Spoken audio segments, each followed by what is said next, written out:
I am happy to join with you today in what will go down in history as the greatest demonstration for freedom in the history of our nation.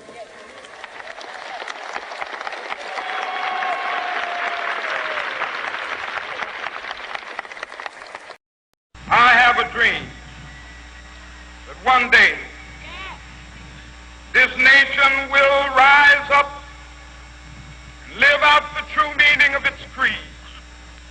We hold these truths to be self-evident that all men are created equal. I have a dream that one day on the red hills of Georgia, sons of former slaves and the sons of former slave owners will be able to sit down together at the table of brotherhood. I have a dream. My 4 little children will one day live in a nation where they will not be judged by the color of their skin, but by the content of their character. I have a dream today.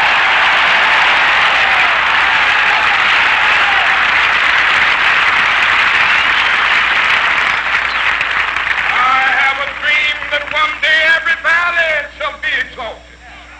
Every hill and mountain shall be made low. The rough places will be made plain, and the crooked places will be made straight. And the glory of the Lord shall be revealed, and all flesh shall see it together.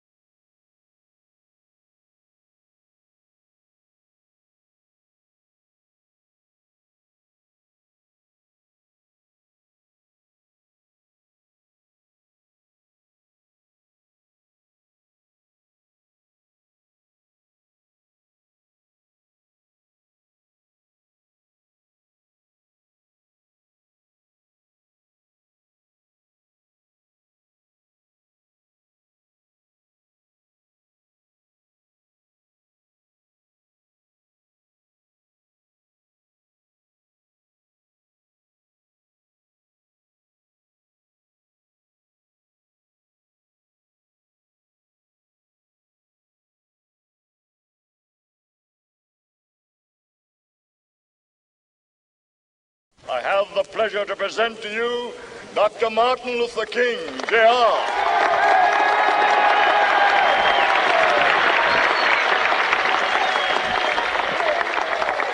I am happy to join with you today in what will go down in history as the greatest demonstration for freedom in the history of our nation.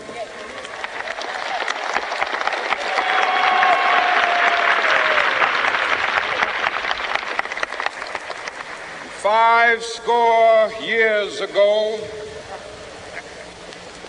a great American in whose symbolic shadow we stand today signed the Emancipation Proclamation. This momentous decree came as a great beacon light of hope to millions of Negro slaves who had been seared in the flames of withering injustice. It came as a joyous daybreak to end the long night of their captivity. But 100 years later, the Negro still is not free. 100 years later, the life of the Negro is still sadly crippled by the manacles of segregation and the chains of discrimination. 100 years later, the Negro lives on a lonely island of poverty. I have a dream that one day, meaning of its creed, we hold these truths to be self-evident that all men are created equal.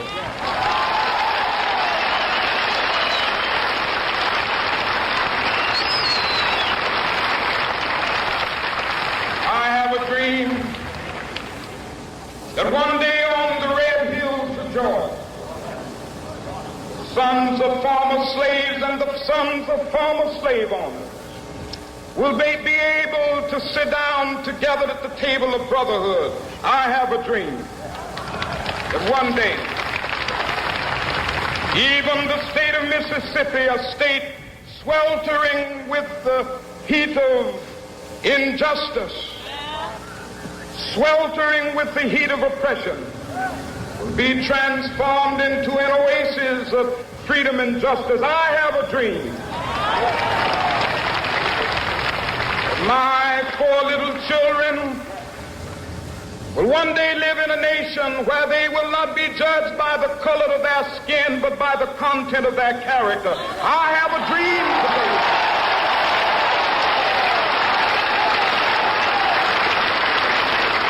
I have a dream that one day, down in Alabama, with its vicious racists, with its governor having his lips dripping with the words of interposition and nullification, one day right there in Alabama, little black boys and black girls will be able to join hands with little white boys and white girls as sisters and brothers. I have a dream today.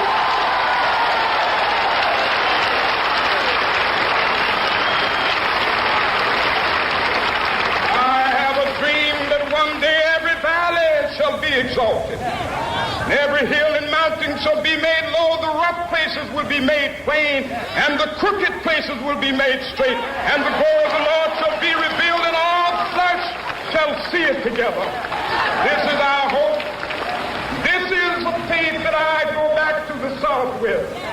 With this faith, we will be able to hew out of the mountain of despair a stone of hope. With this faith, we will be able to transform the jangling discords of our nation into a beautiful symphony of brotherhood. With this faith, we will be able to work together, to pray together, to struggle together, to go to jail together, to stand up for freedom together, knowing that we will be free one day. This will be the day of liberty of thee I sing. Land where my fathers died, land of the pilgrim's pride. From every mountainside, let freedom ring. And if America is to be a great nation, this must become true. And so let freedom ring. From the prodigious hilltops of New Hampshire, let freedom ring. From the mighty mountains of New York, let freedom ring from the heightening Alleghenies of Pennsylvania. Let freedom ring from the snow-capped Rockies of Colorado. Let freedom ring from the curvaceous slopes of California. But not only that, let freedom ring from Stone Mountain of Georgia. Let freedom ring from Lookout Mountain of Tennessee. Let freedom ring from every hill and molehill of Mississippi, from every mountainside. Let freedom ring, and when it happens, when we allow freedom ring, when we let it ring from every village and every hamlet, from every state and every city, we will be able to speed up that day when all of God's children, black men and white men, Jews and Gentiles, Protestants and Catholics, will be able to join hands and sing in the words of the old Negro spiritual, free at last, thank God Almighty. But if not, there was a day when many of the Israelites found themselves in bondage in Babylon.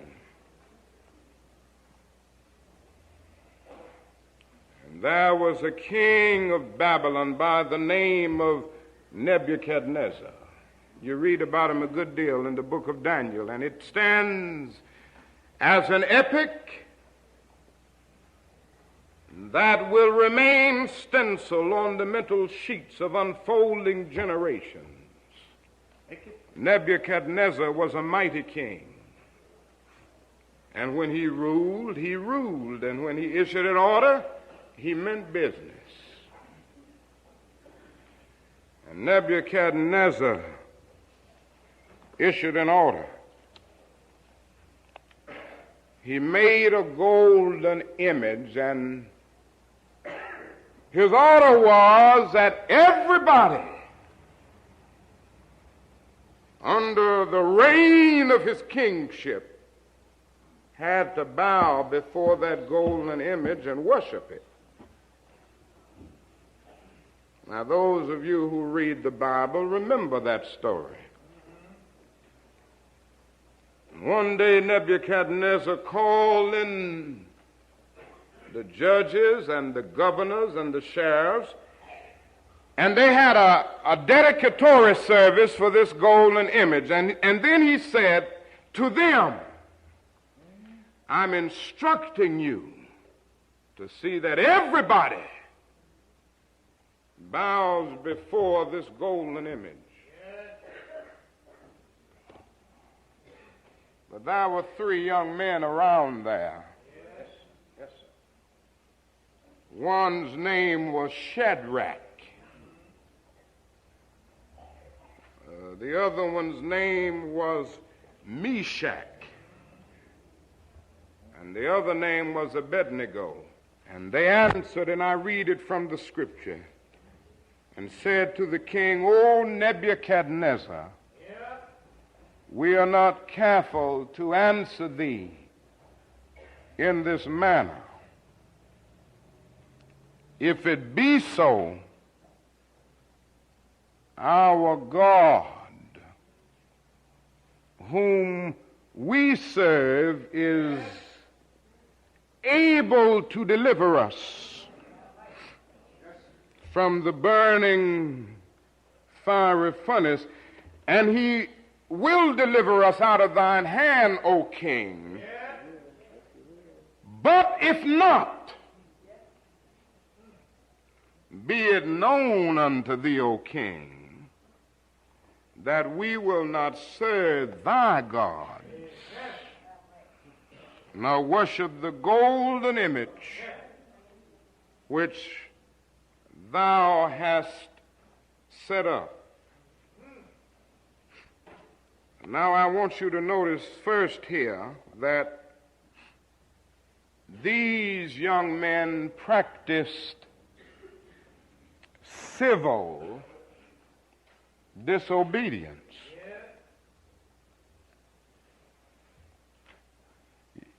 Civil disobedience is the refusal to abide by an order of the government or of the state or even of the court that your conscience tells you is unjust. Civil disobedience is based on a commitment to conscience. In other words, one who practices civil disobedience is obedient to what he considers a higher law. And then there comes a time when a moral man can obey a law which his conscience tells him is unjust. And I tell you this morning, my friends, that history has moved on. Great moments have often come forth because there were those individuals in every age and every generation who were willing to say, I will be obedient to a higher law. These men were saying, I must be disobedient to a king in order to be obedient to the king.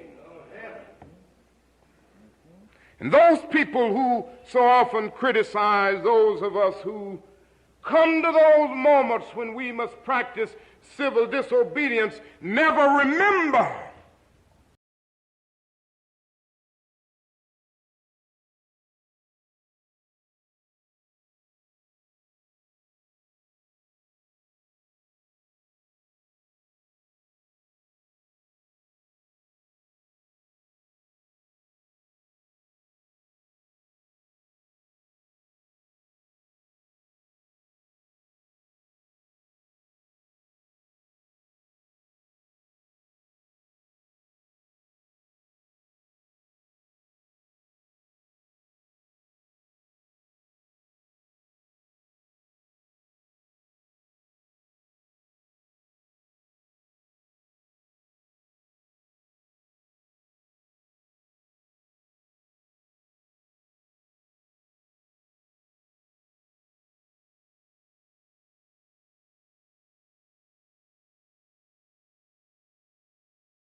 happy to join with you today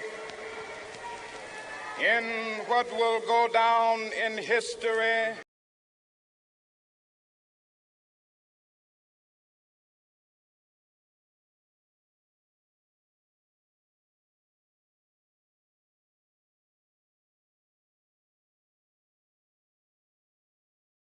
I have a dream that one day this nation will rise up and live out the true meaning of its creed. We hold these truths to be self.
We've got some difficult days ahead,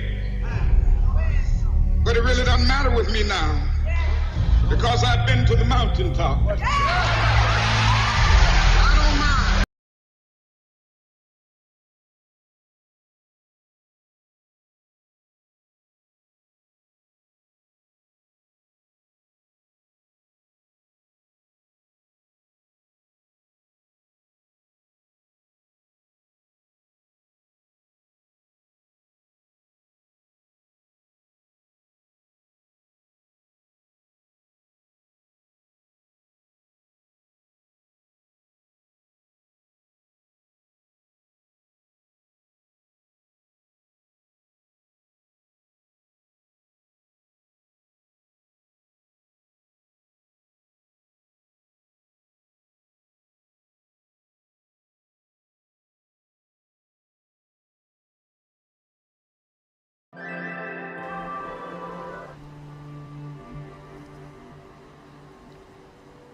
I have a dream that one day this nation will rise up and live out the true meaning of its creed.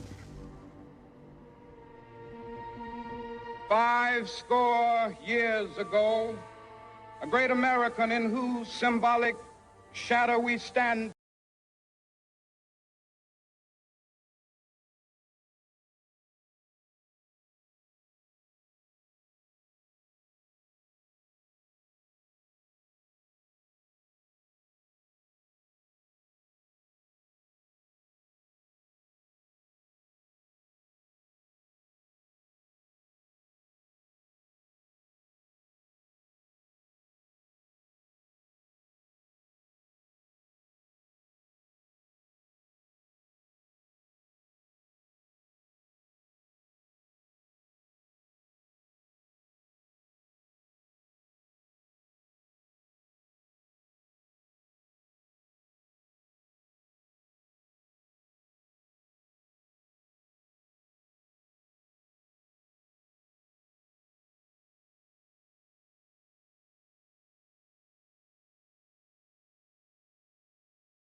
Dean Pierre, Mr. Bell, members of the faculty and members of the student body of this great institution of learning, ladies and gentlemen.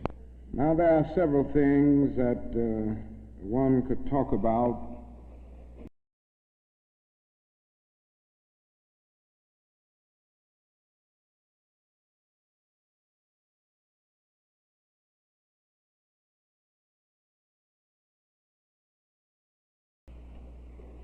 but today I would like to talk mainly about the race problem, since I'll have to rush right out and go to New York to talk about Vietnam tomorrow, and I've been talking about it a great deal this week and weeks before that. But I'd like to use as a subject from which to speak this afternoon the other America. And I use this subject because there are literally two Americas. One America is beautiful for a situation. And in a sense, this America is overflowing with the milk of prosperity and the honey of opportunity. This America is the habitat of millions of people who have food and material necessities for their bodies, and culture and education for their minds, and freedom and human dignity for their spirits. In this America, millions of people experience every day the opportunity of having life, liberty, and the pursuit of happiness in all of their dimensions. And in this America, millions of young people grow up in the sunlight of opportunity. But tragically and unfortunately, there is another America. This other America has a daily ugliness about it that constantly transforms the buoyancy of hope into the fatigue of despair. In this America, millions of work-starved men walk the streets daily in search for jobs that do not exist. In this America, millions of people find themselves living in rat-infested, vermin-filled slums. In this America, people are poor by the millions, and they find themselves perishing on a lonely island of poverty in the midst of a vast ocean of material prosperity. In a sense, the greatest tragedy of this other America is what it does to little children. Little children in this other America are forced to grow up with clouds of inferiority forming every day in their little mental skies. And as we look at this other America, we see it as an arena of blasted hopes and shattered dreams. Many people of various backgrounds live in this other America. Some are Mexican Americans, some are Puerto Ricans, some are Indians, some happen to be from other groups. Millions of them are Appalachian whites. Probably the largest group in this other America, in proportion to its size in the population, is the American Negro. The American Negro finds himself living in a triple ghetto, a ghetto of race, a ghetto of poverty, a ghetto is to deal with this problem of the two Americas. We are seeking to make America one nation, indivisible, with liberty and justice for all. Now let me say that the struggle for civil rights, or the struggle to make these two Americas one America, is much more difficult today than it was 5 or 10 years ago. For about a decade or maybe 12 years, we struggled all across the South in glorious struggles to get rid of legal, overt segregation and all of the humiliation that surrounded that system of segregation. In a sense, this was a struggle for decency. We could not go to a lunch counter in so many instances and get a hamburger or a cup of coffee. We could not make use of public accommodations.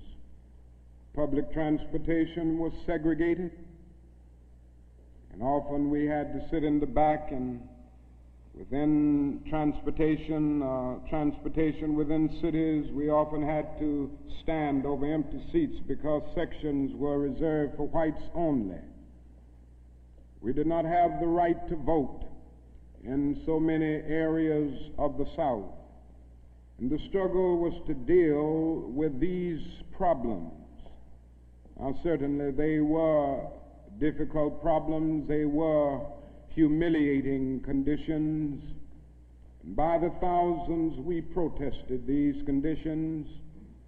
We made it clear that it was ultimately more honorable to accept jail cell experiences than to accept segregation and humiliation. By the thousands, students and adults decided to sit in at segregated lunch counters to protest conditions there.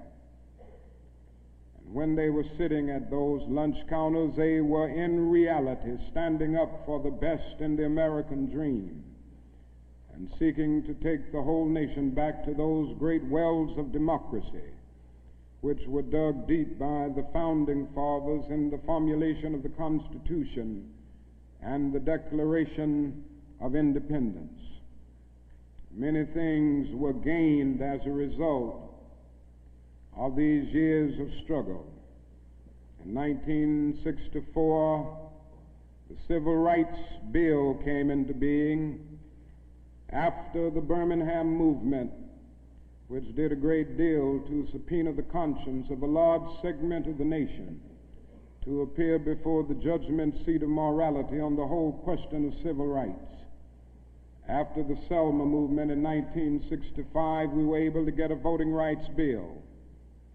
Now, all of these things represented strides, but we must see that the struggle today is much more difficult. It's more difficult today because we are struggling now for genuine equality. And it's much easier to integrate a lunch counter than it is to guarantee a livable income and a good, solid job. It's much easier to guarantee the right to vote than it is to guarantee the right to live in sanitary, decent housing conditions. It is much easier to integrate a public park than it is to make genuine, quality, integrated education a reality. And so today we are struggling for something which says we demand genuine equality. It's not merely a struggle against extremist behavior toward Negroes. And I'm convinced that many of the very people who supported us in the struggle in the South are not willing to go all the way now. I came to see this in a very difficult and painful way in Chicago over the last year, where I've lived and worked. Some of the people who came quickly to march with us in Selma and Birmingham were active around Chicago. And I came to see that so many people who supported morally and even financially what we were doing in Birmingham and Selma were really outraged against the extremist behavior of Bull Connor and Jim Clark toward Negroes, rather than believing in genuine equality for Negroes. And I think this is what we've got to see now, and this is what makes the struggle much more difficult. And so as a result of all of this, we see many problems existing today that are growing more difficult. It's something that is often overlooked, but Negroes generally live in worse slums today than 20 or 25 years ago. In the North, schools are more segregated today than they were in 1954 when the Supreme Court's decision on desegregation was rendered. Economically, the Negro is worse off today than he was 15 and 20 years ago. And so the unemployment rate among whites at one time was about the same as the unemployment rate among Negroes. But today the unemployment rate among Negroes is twice that of whites. And the average income of the Negro is today 50% less than whites. And as we look at these problems, we see them growing and developing every day. And we see the fact that the Negro economically is facing a depression in his everyday life that is more staggering than the depression of the 30s. The unemployment rate of the nation as a whole is about 4%. Statistics would say from the Labor Department that among Negroes it's about 8.4%. But these are the persons who are in the labor market, who still go to employment agencies to seek jobs, and so they can be calculated. The statistics can be gotten because they are still somehow in the labor market. But there are hundreds of thousands of Negroes who have given up. They've lost hope. They've come to feel that life is a long and desolate corridor for them with no exit sign. And so they no longer go to look for a job. There are those who would estimate that these persons who are called the discouraged persons would be 6 or 7% in the Negro community. And that means that unemployment among Negroes may well be 16%. And among Negro youth in some of our large urban areas, it goes to 30 and 40%. And so you can see what I mean when I say that in the Negro community, that is a major, tragic, and staggering depression that we face in our everyday lives. Now, the other thing that we've got to come to see now that many of us didn't see too well during the last 10 years, that is that racism is still alive in American society and much more widespread than we realize. And we must see racism for what it is. It is a myth of the superior and the inferior race. It is the false and tragic notion that one particular group, one particular race is responsible for all of the progress, all of the insights, and the total flow of history. And the theory that another group or another race is totally depraved, innately impure, and innately inferior. And in the final analysis, racism is evil because its ultimate logic is genocide. Hitler was a sick and tragic man who carried racism to its logical conclusion. And he ended up leading a nation to the point of killing about 6 million Jews. And this is the tragedy of racism, because its ultimate logic is genocide. If one says that I am not good enough to live next door to him, if one says that I am not good enough to eat at a lunch counter, or to have a good, decent job, or to go to school with him merely because of my race, he is saying consciously or unconsciously that I do not deserve to exist. To use a philosophical analogy here, racism is not based on some empirical generalization. It is based rather on an ontological affirmation. It is not the assertion that certain people are behind culturally or otherwise because of environmental conditions. It is the affirmation that the very being of a people is inferior. And this is the great tragedy of it. Now, I say that however unpleasant it is, we must honestly see and admit that racism is still deeply rooted all over America. It's still deeply rooted in the North, and it's still deeply rooted in the South. Now, this leads me to say something about another discussion that we hear a great deal, and that is the so-called white backlash. And I would like to honestly say to you that the white backlash is merely a new name for an old phenomenon. It's not something that just came into being because shouts of black power, or because Negroes engaged in riots in Watts, for instance.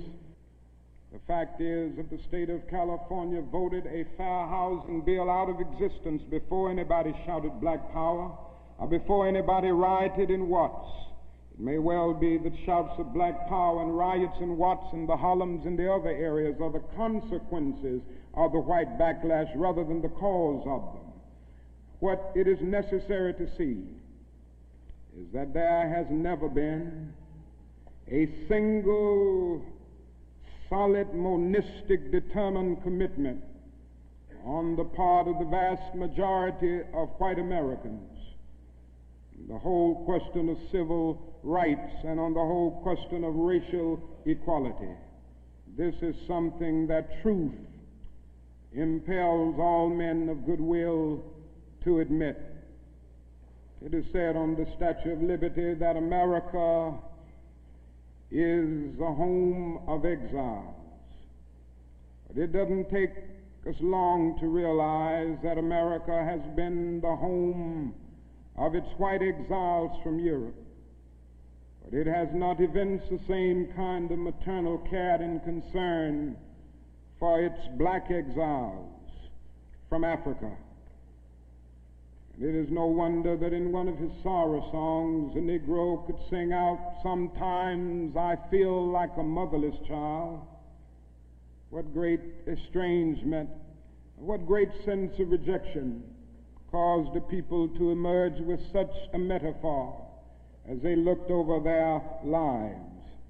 What I'm trying to get across is that our nation has constantly taken a positive step forward on the question of racial justice and racial equality. But over and over again, at the same time, it made certain backward steps. And this has been the persistence of the so-called white backlash. In 1863, the Negro was freed from the bondage of physical slavery. But at the same time, the nation refused to give him land to make that freedom meaningful. And at that same period, America was giving millions of acres of land in the West and the Midwest, which meant that America was willing to undergird its white peasants from Europe with an economic floor that would make it possible to grow and develop. And refused to give that economic floor to its black peasants, so to speak. And this is why Frederick Douglass could say that emancipation for the Negro was freedom to hunger, freedom to the winds and rains of heaven, freedom without roofs to cover their heads. He went on to say that it was freedom without bread to eat, freedom without land to cultivate.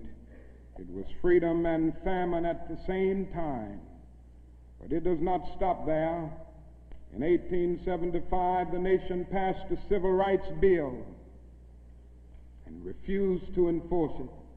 In 1964, the nation passed a weaker civil rights bill. And even to this day, that bill has not been totally enforced in all of its dimensions. The nation heralded a new day of concern for the poor, for the poverty-stricken, for the disadvantaged, and brought into being a poverty bill. But at the same time, it put such little money into the program that it was hardly and still remains hardly a good skirmish against poverty. White politicians in suburbs talk eloquently against open housing, and in the same breath contend that they are not racist. And all of this and all of these things tell us that America has been backlashing on the whole question of basic constitutional and God-given rights for Negroes and other disadvantaged groups for more than 300 years. So these conditions, persistence of widespread poverty, of slums, and of tragic conditions in schools and other areas of life, all of these things have brought about a great deal of despair and a great deal of desperation, a great deal of disappointment and even bitterness in the Negro communities.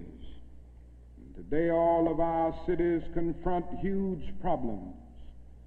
All of our cities are potentially powder kegs as a result of the continued existence of these conditions. Many in moments of anger, many in moments of deep bitterness, engage in riots. And let me say, as I've always said, and I will always continue to say, that riots are socially destructive and self-defeating. I'm still convinced that nonviolence is the most potent weapon available to oppress people in their struggle for freedom and justice. I feel that violence will only create more social problems than they will solve, and that in a real sense it is impractical for the Negro to even think of mounting a violent revolution in the United States. So I will continue to condemn riots and continue to say to my brothers and sisters that this is not the way. Continue to affirm that there is another way. But at the same time, it is as necessary for me to be as vigorous in condemning the conditions which cause persons to feel that they must engage in riotous activities as it is for me to condemn riots. I think America must see that riots do not develop out of thin air. Certain conditions continue to exist in our society which must be condemned as vigorously as we condemn riots. But in the final analysis, a riot is the language of the unheard. And what is it that America has failed to hear? It has failed to hear that the plight of the Negro poor has worsened over the last few years. It has failed to hear that the promises of freedom and justice have not been met. And it has failed to hear that large segments of white society are more concerned about tranquility and the status quo than about justice, equality, and humanity. And so in a real sense, our nation's summers of riots are caused by our nation's winters of delay. And as long as America postpones justice, we stand in the position of having these recurrences of violence and riots over and over again. social justice and progress are the absolute guarantors of riot prevention. Now let me go on to say that if we are to deal with all of the problems that I've talked about, if we are to bring America to the point that we have one nation, indivisible, with liberty and justice for all, there are certain things that we must do. The job ahead must be massive and positive. We must develop massive action programs all over the United States of America in order to deal with the problems that I have mentioned. Now, in order to develop these massive action programs, we've got to get rid of one or two false notions that continue to exist in our society. One is the notion that only time can solve the problem of racial injustice. I'm sure you've heard this idea. It is the notion almost that is something in the very flow of time that will miraculously cure all evils. And I've heard this over and over again. There are those, and they're often sincere people, who say to Negroes and their allies in the white community that we should slow up and just be nice and patient and continue to pray, and in 100 or 200 years the problem will work itself out, because only time can solve the problem. Well, I think that is an answer to that myth, and it is that time is neutral. It can be used either constructively or destructively. And I'm absolutely convinced that the forces of ill will in our nation, the extreme rightists in our nation, have often used time much more effectively than the forces of goodwill. And it may well be that we will have to repent in this generation, not merely for the vitriolic words of the bad people and the violent actions of the bad people, but for the appalling silence and indifference of the good people who sit around and say, wait on time. Somewhere we must come to see that social progress never rolls in on the wheels of inevitability. It comes through the tireless efforts and the persistent work of dedicated individuals, and without this hard work, time itself becomes an ally of the primitive forces of social stagnation. And so we must help time, and we must realize that the time is always right to do right. Now there's another notion that gets out. It's around everywhere. It's in the South, it's in the North, it's in California, and all over our nation. It's the notion that legislation can't solve the problem. It can't do anything in this area. And those who project this argument contend that you've got to change the heart, and that you can't change the heart through legislation. Now, I would be the first one to say that there is real need for a lot of heart changing in our country, and I believe in changing the heart. I preach about it. I believe in the need for conversion in many instances, and regeneration, to use theological terms. And I would be the first to say that if the race problem in America is to be solved, the white person must treat the Negro right, not merely because the law says it, but because it's natural, because it's right, and because the Negro is his brother. And so I realize that if we are to have a truly integrated society, men and women will have to rise to the majestic heights of being obedient to the unenforceable. But after saying this, let me say another thing which gives the other side, and that is that although it may be true that morality cannot be legislated, behavior can be regulated. Even though it may be true that the law cannot change the heart, it can restrain the heartless.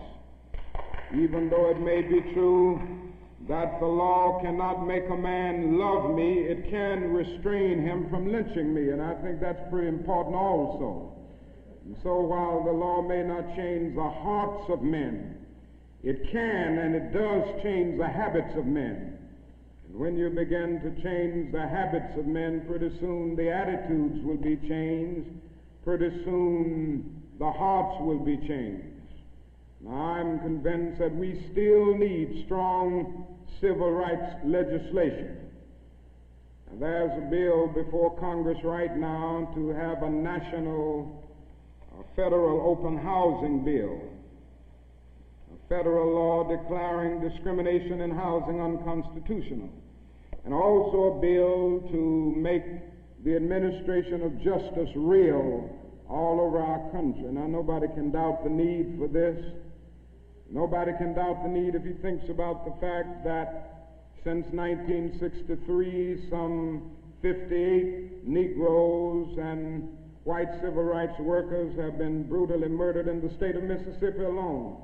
And not a single person has been convicted for these dastardly crimes. There have been some indictments, but no one has been convicted.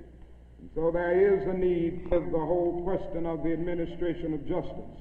There is a need for fair housing laws all over our country. And it is tragic indeed that Congress last year allowed this bill to die. And that bill died in Congress. A bit of democracy died, a bit of our commitment to justice died. And if it happens again in this session of Congress, greater degree of our commitment to democratic principles will die. And I can see no more dangerous trend in our country than the constant developing of predominantly Negro central cities ringed by white suburbs. This is only inviting social disaster. And the only way this problem will be solved is by the nation taking a strong stand, and by state governments taking a strong stand against housing segregation and against discrimination in all of these areas. Now, there's another thing that I'd like to mention as I talk about the Massive Action Program, and time will not permit me to go into specific programmatic action to any great degree. But it must be realized now that the Negro cannot solve the problems by himself. There again, there are those who always say to Negroes, why don't you do something for yourself? Why don't you lift yourselves by your own bootstraps? And we hear this over and over again. Now, certainly, there are many things that we must do for ourselves and that only we can do for ourselves. Certainly we must develop within a sense of dignity and self-respect that nobody else can give us, a sense of manhood, a sense of personhood, a sense of not being ashamed of our heritage, not being ashamed of our color. It was wrong and tragic that the Negro ever allowed himself to be ashamed of the fact that he was black, or ashamed of the fact that his ancestral home was Africa. And so there's a great deal that the Negro can do to develop self-respect. There's a great deal that the Negro must do and can do to amass political and economic power within his own community and by using his own resources. And so we must do certain things for ourselves, but this must not negate the fact and cause the nation to overlook the fact that the Negro cannot solve the problem himself.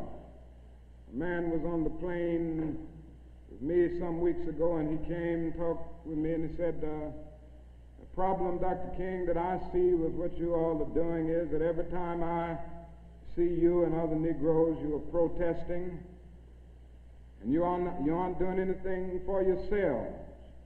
And he went on to tell me that he was very poor at one time, and he was able to make it by doing something for himself. Why don't you teach your people, he said, to lift themselves by their own bootstraps. And then he went on to say other groups face disadvantages, the Irish, the Italians, and he went down the line.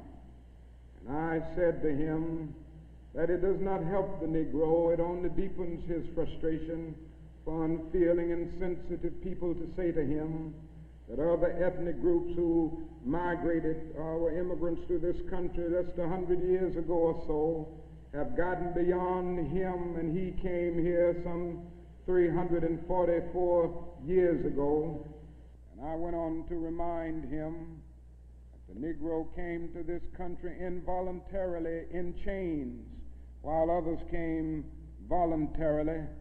I went on to remind him that no other racial group has been a slave on American soil.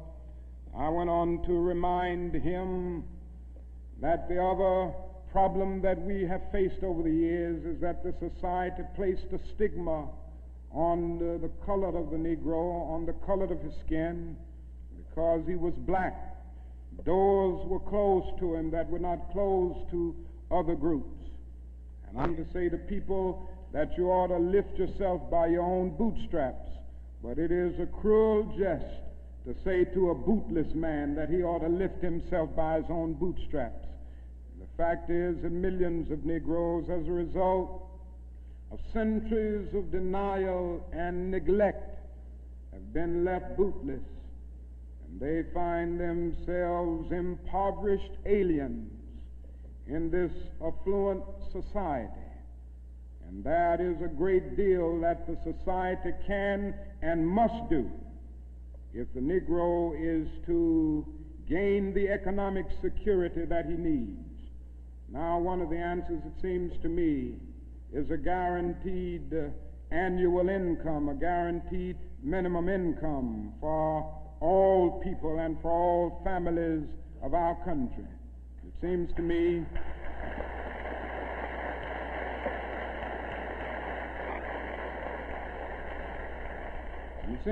that the civil rights movement must now begin to organize for the guaranteed annual income, begin to organize people all over our country and mobilize forces so that we can bring to the attention of our nation this need and this something which I believe will go a long, long way toward dealing with the Negro's economic problem and the economic problem with many other poor people confronting our nation.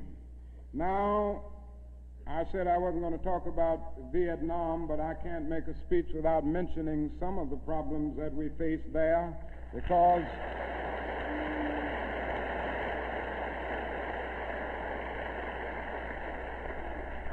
I think this war has diverted attention from civil rights.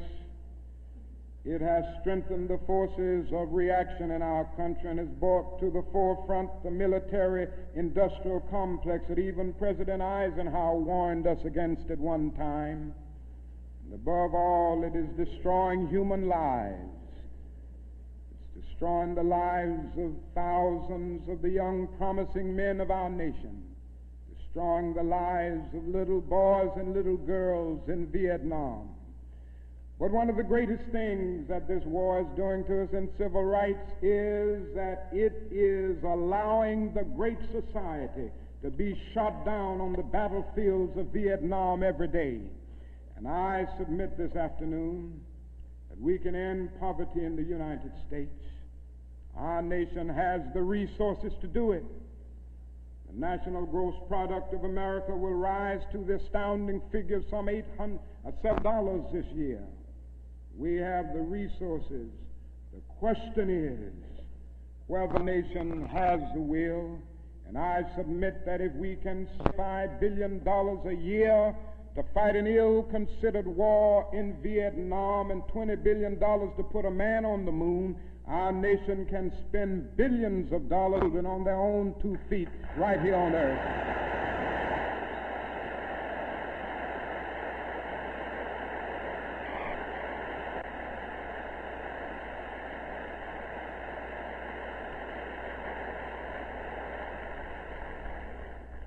Let me say another thing that's more in the realm of the spirit, I guess. That is, if we are to go on in the days ahead and make true brotherhood a reality, it is necessary for us to realize more than ever before that the destinies of the Negro and the white man are tied together. Now, there are still a lot of people who don't realize this. The races still don't realize this. But it is a fact now that Negroes and whites are tied together, and we need each other. The Negro needs the white man to save him from his fear. The white man needs the Negro to save him from his guilt. We are tied together in so many ways: our language, our music, our cultural patterns, our material prosperity, and even our food are an amalgam of black and white.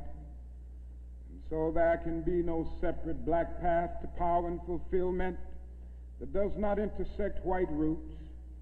And there can be no separate white path to power and fulfillment short of social disaster. It does not recognize the need of sharing that power with black aspirations for freedom and justice. We must come to see now that integration is not merely a romantic or aesthetic something where you merely add color to a still predominantly white power structure. Integration must be seen also on political terms, where there is shared power and where black men and white men share power together to build a new and a great nation. In a real sense, we're all caught in an inescapable network of mutuality, tied in a single garment of destiny. John Donne placed it years ago in graphic terms: no man is an island entire itself. Every man is a piece of the continent, a part of the main. And he goes on toward the end to say, any man's death diminishes me because I'm involved in mankind. Therefore never sin to know for whom the bell tolls. It tolls for thee. And so we all in the same situation. The salvation of the Negro will mean the salvation of the white man, and the destruction, the life, and of the ongoing progress of the Negro will be the destruction of the ongoing progress of the nation. Now let me say finally that we have difficult days ahead, but I haven't despaired.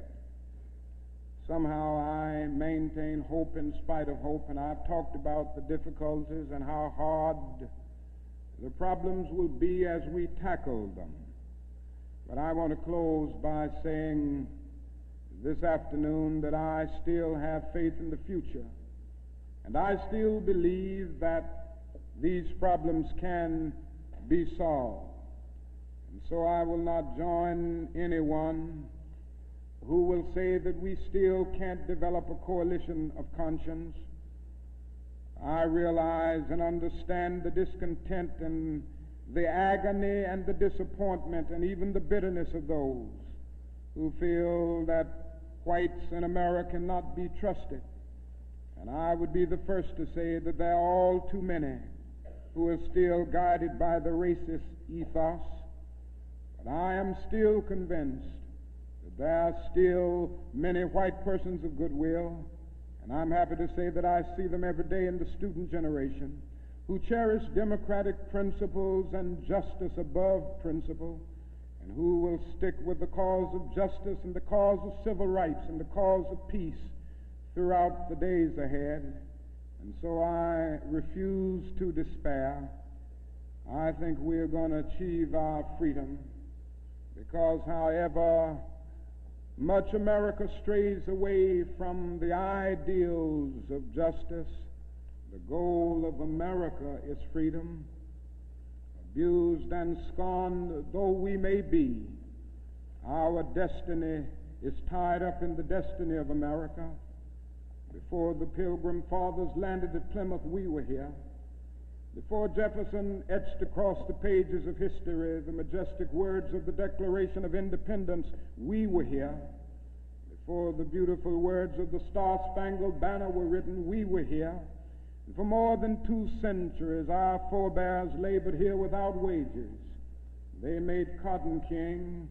They built the homes of their masters in the midst of the most humiliating and oppressive conditions. And yet out of a bottomless vitality, they continued to grow and develop.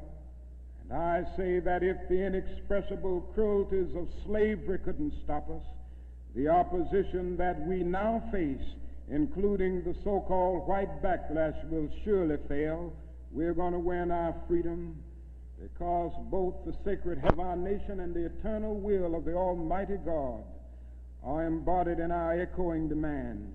And so I can still sing, we shall overcome. We shall overcome because the arc of the moral universe is long, but it bends toward justice. We shall overcome because Carlyle is right. No lie can live forever. We shall overcome because William Cullen Bryant is right. Truth crushed earth will rise again. We shall overcome because James Russell Lowell is right. Truth forever on the scaffold, wrong forever on the throne. Yet that scaffold sways the future. With faith, we will be able to hew out of the mounting of despair a stone of hope. With this faith, we will be able to transform the jangling discords of our nation into a beautiful symphony of brotherhood. With this faith, we will be able to speed up the day when all of God's children, black men and white men, Jews and Gentiles, Protestants and Catholics, will be able to join hands and live together as brothers and sisters all over this great nation. That will be a great day. That will be a great tomorrow. In the word, to speak symbolically, that will be the day when the morning stars will sing together and the sons of God will shout for joy. Thank you.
The Los Angeles World Affairs Council is happy to join with the mayor and the city of Los Angeles in presenting this distinguished program.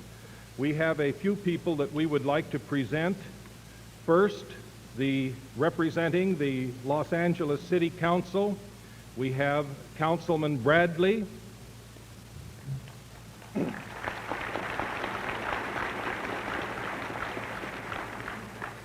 Councilman Bernardi. Councilman Mills. And Councilman Lindsay.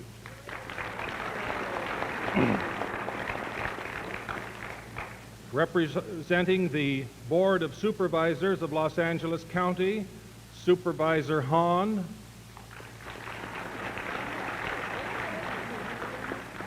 And Supervisor Dorn.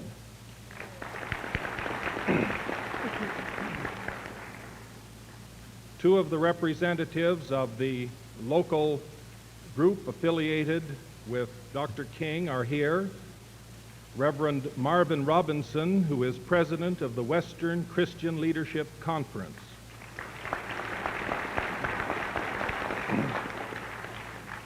And the Reverend Thomas Kilgore, Jr., who is director of the West Coast Bureau of the Southern Christian Leadership Conference.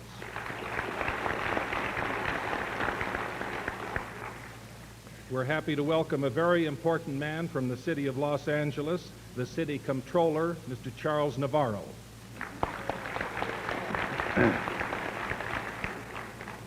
We're very happy to have our distinguished fellow citizen, Mr. Charlton Heston.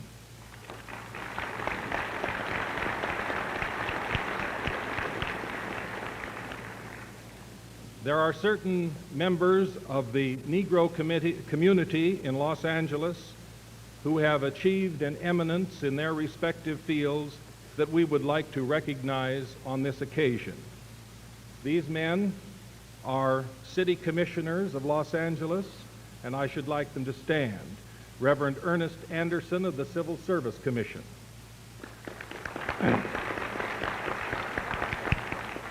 Henry O'Brien, Jr., the Fire Commission. Paul Williams of the Municipal Art Commission.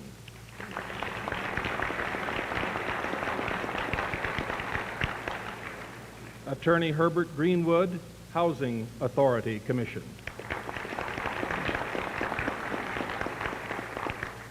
Edward Hawkins, Board of Public Works Commission. Attorney Albert Hudson, Police Commission. And Mrs. Margaret Moore of the Social Service Commission. In recognizing these achievements, we of course do not wish to limit in any way the achievements of others, nor do we wish to indicate any preference among those in our head table. But we should like to proceed with the usual dispatch of the Los Angeles World Affairs Council and present at this time the chairman of the meeting today and the president of the World Affairs Council, Mr. Harold C. McClellan. Mr. McClellan.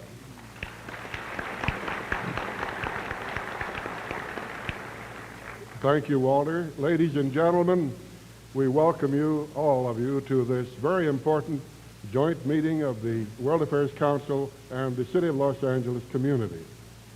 And to present now the respect and regard and the welcome on behalf of the City of Los Angeles, the Mayor of Los Angeles, the Honorable Sam Yorty.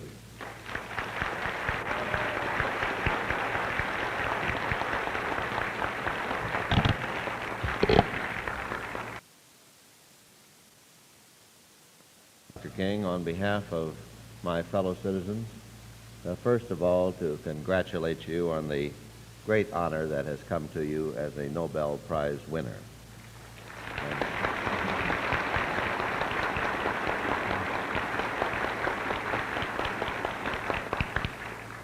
And secondly, on this occasion, as it has been my privilege on other occasions, to welcome you to our city, where you know that the welcome mat is always out, and where our fellow citizens have demonstrated today their feeling of affection and admiration for you and the tremendous work in which you are engaged.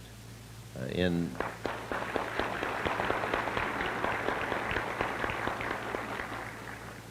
honor of your visit here today, as mayor of the city, I have officially declared this day to be Dr. Martin Luther King Jr. Day in Los Angeles.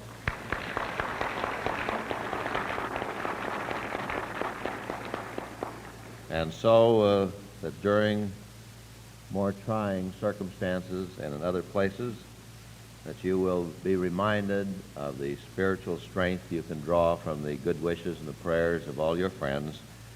We have put this resolution in a permaplaque, and I hope that it can occupy a place among the others with which you have been so richly endowed and honored.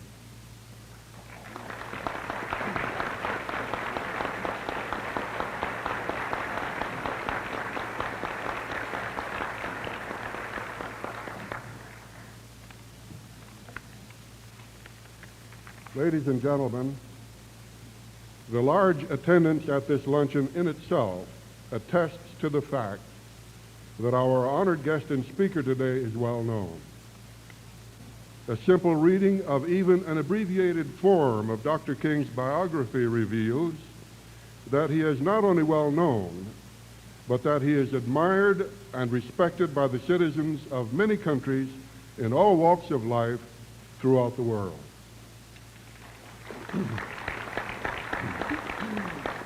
A reading of this document also enables the reader to understand why this is so. Born in Atlanta, Georgia, Dr. King is the son of a Baptist minister of the gospel.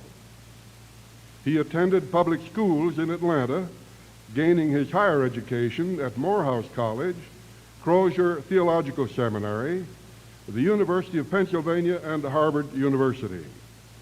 He earned his Doctor of Philosophy degree at Boston University in 1955. Our speaker has received honorary degrees from at least 10 different colleges and universities. A 1957 Gallup poll revealed that Dr. King was, even then, one of the most admired religious leaders in the world. In that same year, Time magazine selected him as one of the most outstanding personalities of the year. And again in 1963, Time named him as its own Man of the Year, stating that he had become the unchallenged voice of the Negro people and a disquieting conscience of the white.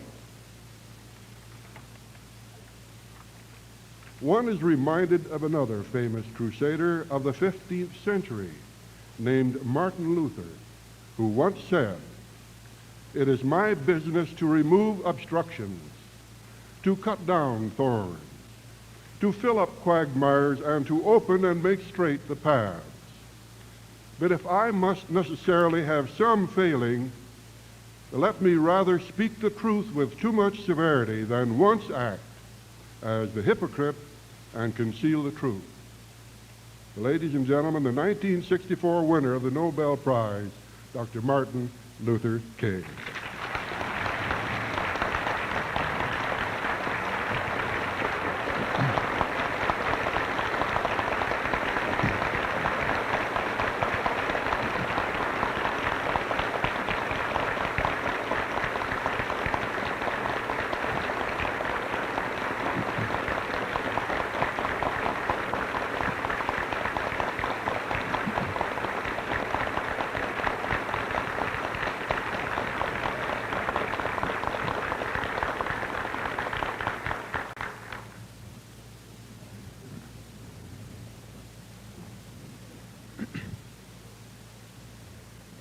Mr. McClellan,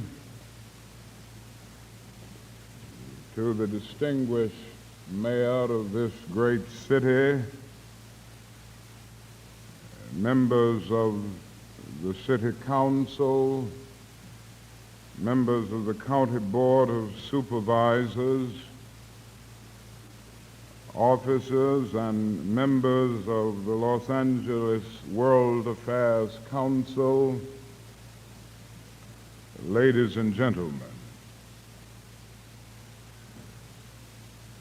I need not pause to say how very delighted and honored I am to have the privilege of coming once more to the great city of Los Angeles and to have the privilege of occupying this significant platform.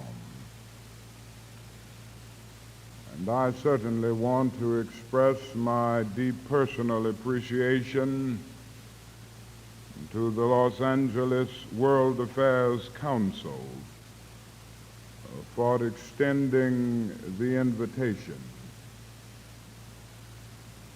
And I want to express my deep gratitude to the mayor of Los Angeles and also the County Board of Supervisors for declaring yesterday and today Martin Luther King Days. I can assure you that the kind expressions of support that you have given are of inestimable value for the continuance of my humble efforts.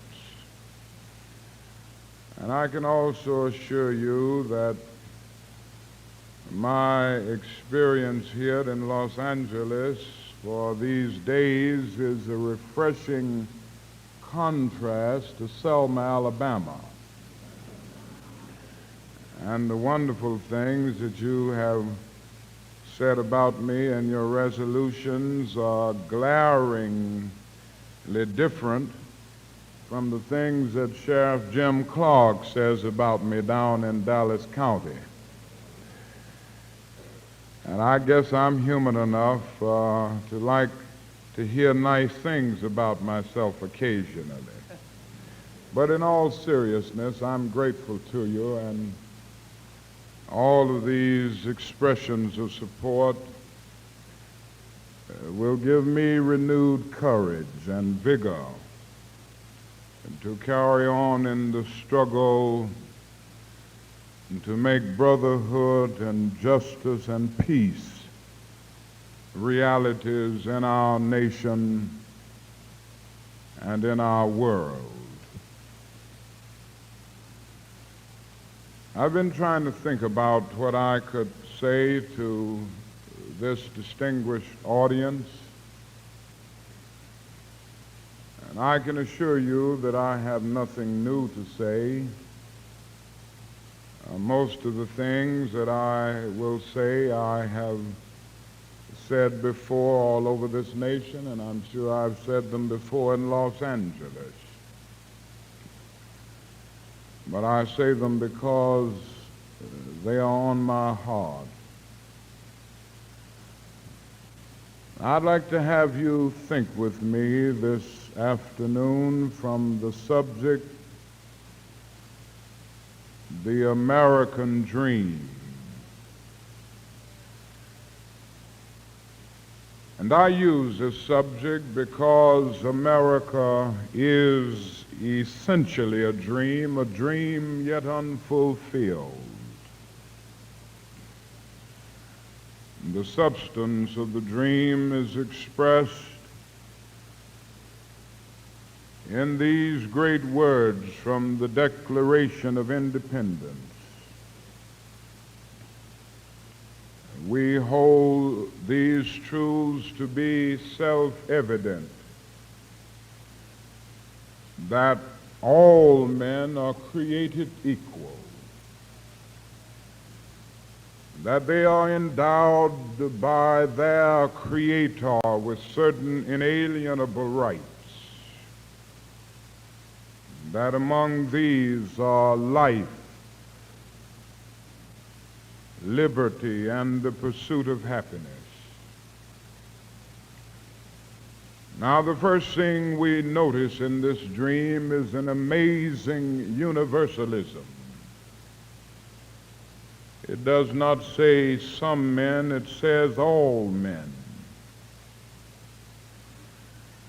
It doesn't say all white men. It says all men, which includes black men.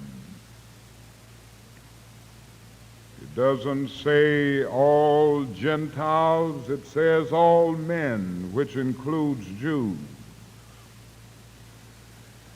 It doesn't say all Protestants. It says all men, which includes Catholics. And then that is something else in this dream.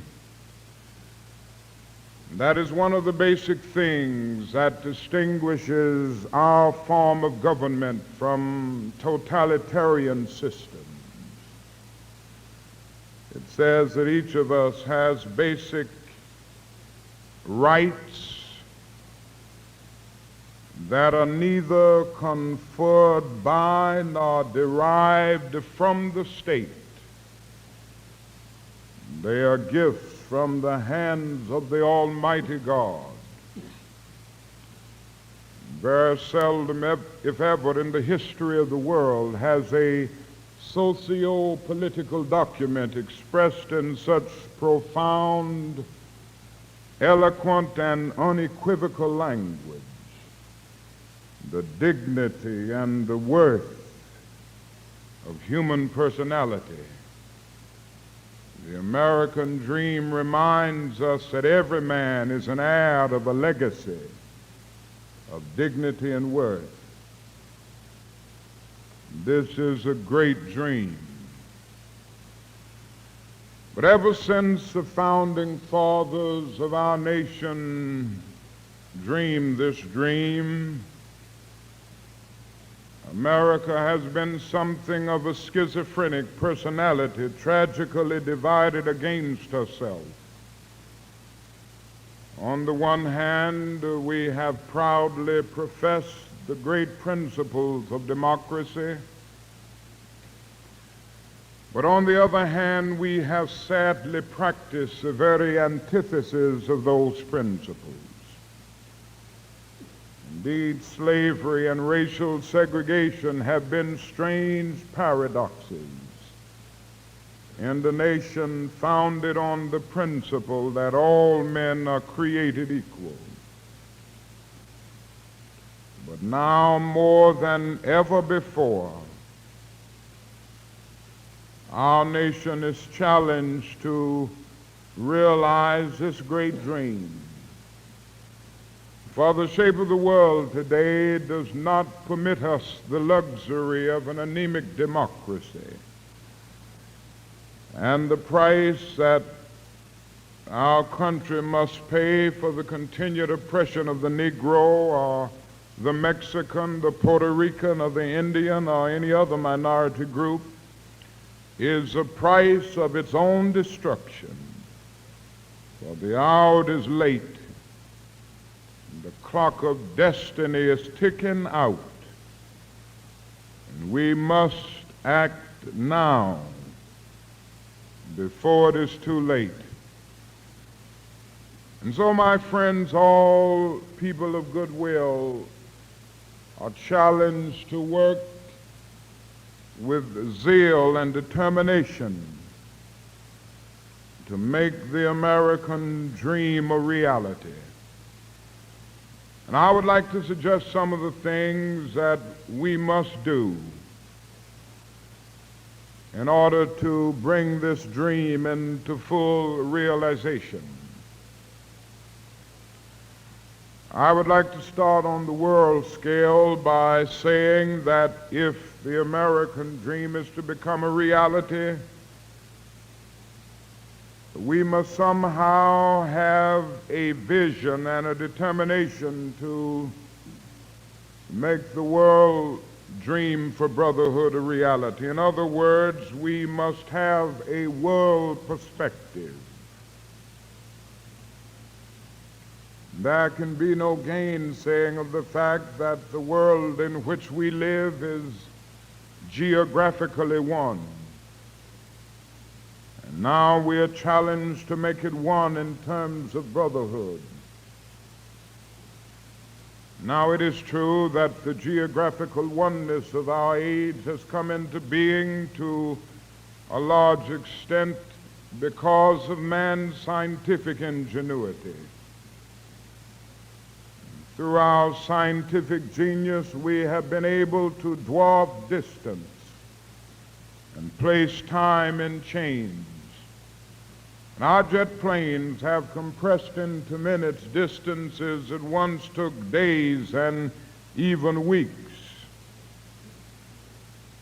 I think Bob Hope has adequately described this new jet age in which we live. He said it is an age in which it is possible to take a non-stop flight from Los Angeles to New York, a distance of almost 3,000 miles, and if on taking off in Los Angeles you develop hiccups, you will hic in Los Angeles and cup in New York City. You know, it is true because of the time difference to take a flight from Tokyo, Japan on Sunday morning and arrive in Seattle, Washington on the preceding Saturday night, and when your friends meet you at the airport and ask when you left Tokyo, you will have to say, "I left tomorrow." Now, this is a bit humorous, but I'm trying to laugh a basic fact into all of us, and it is simply this, that through our scientific and technological genius, we have made of this world a neighborhood. And now, through our moral and ethical commitment, we must make of it a brotherhood. We must all learn to live together as brothers, or we will all perish together as fools. And this is a great challenge facing mankind. No individual can live alone. No nation can live alone. We are tied together. Some years ago, Mrs. King and I had the privilege of journeying to that great country known as India. I never will forget the experience. It was a great experience to talk with and meet the great leaders of India, and to talk with hundreds and thousands of people all over the cities and villages of that vast country. And certainly these experiences will remain dear to me as long as the cords of memory shall lengthen. But I say to you this afternoon that there were those depressing moments. How can one avoid being depressed when he sees with his own eyes evidences of millions of people going to bed hungry at night? How can one avoid being depressed when he sees with his own eyes millions of people sleeping on the sidewalks at night? They have no beds to sleep in. They have no houses to go in. More than 1 million people sleep on the sidewalks of Bombay every night. More than 600,000 sleep on the sidewalks of Calcutta every night. How can one avoid being depressed when he discovers that out of India's population of more than 400 million people, some 370 million make an annual income of less than $80 a year, and most of these people have never seen a doctor or a dentist? As I noticed these conditions, something within me cried out, can we in America stand idly by and not be concerned? And an answer came, oh no. Because the destiny of the United States is tied up with the destiny of India and every other nation.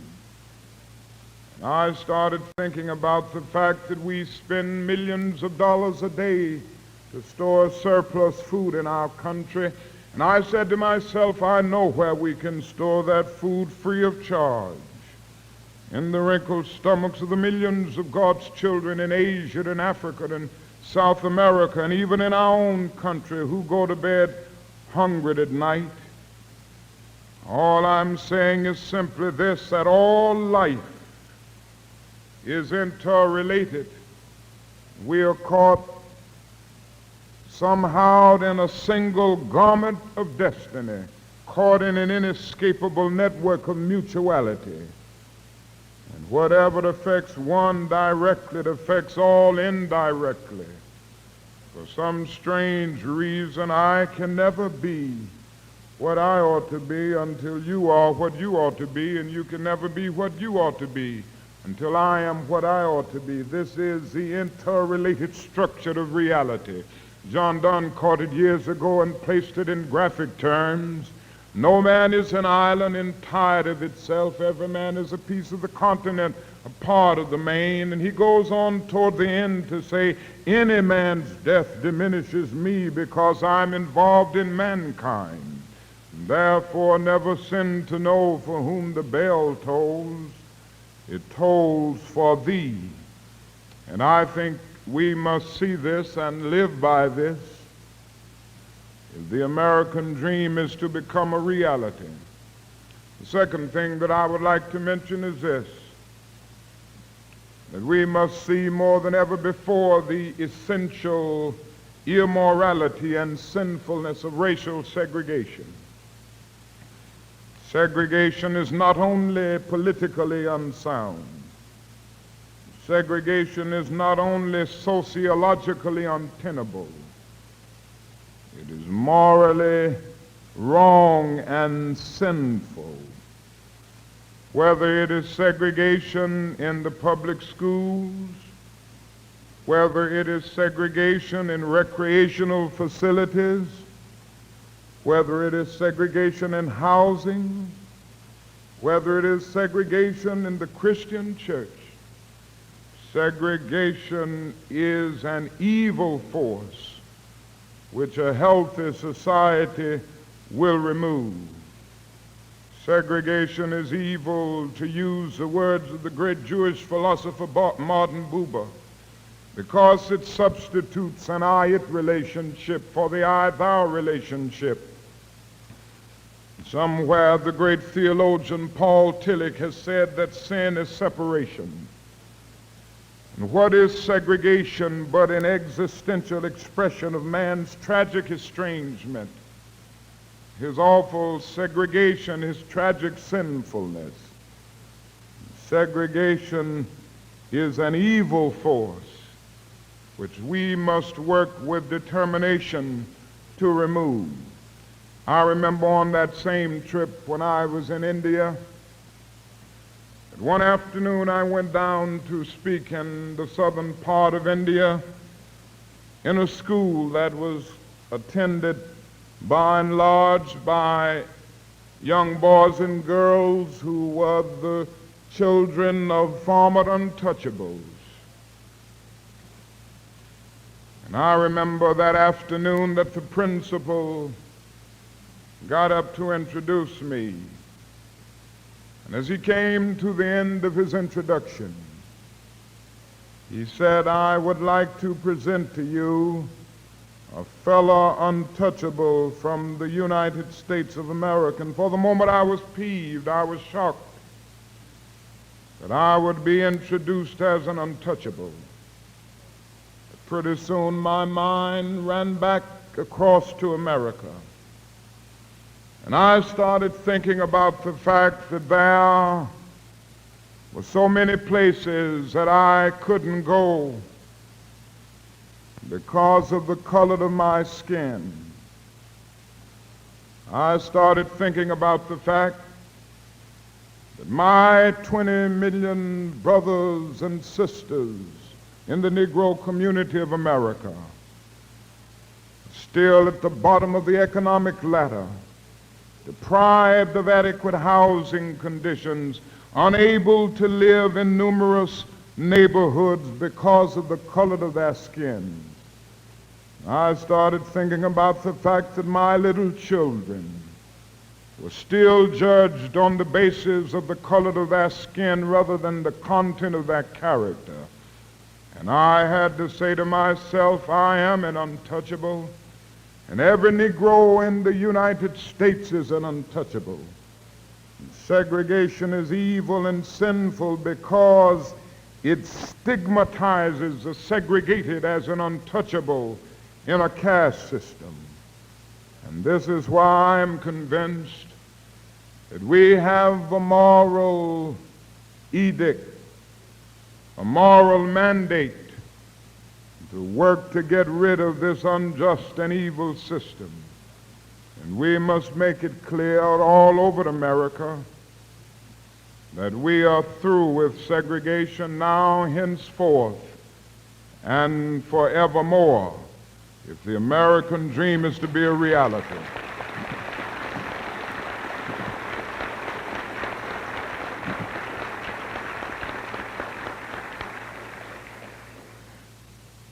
Now, if this dream is to be fulfilled, we are challenged to get rid of the notion once and for all that there are superior and inferior races. It is a strange and tragic notion. It has created many problems in history. Out of this notion came the whole doctrine of white supremacy. And certainly our academic principles have refuted this.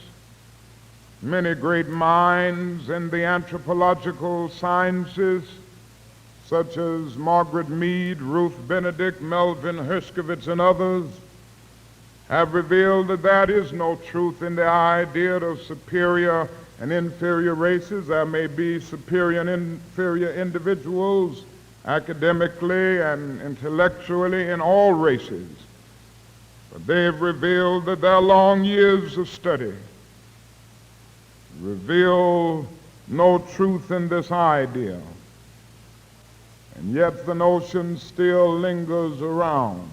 Now, there was a time, strangely enough, that people tried to justify this idea on the basis of the Bible and religion. It's unfortunate that people will misuse the Bible and religion to justify their prejudices.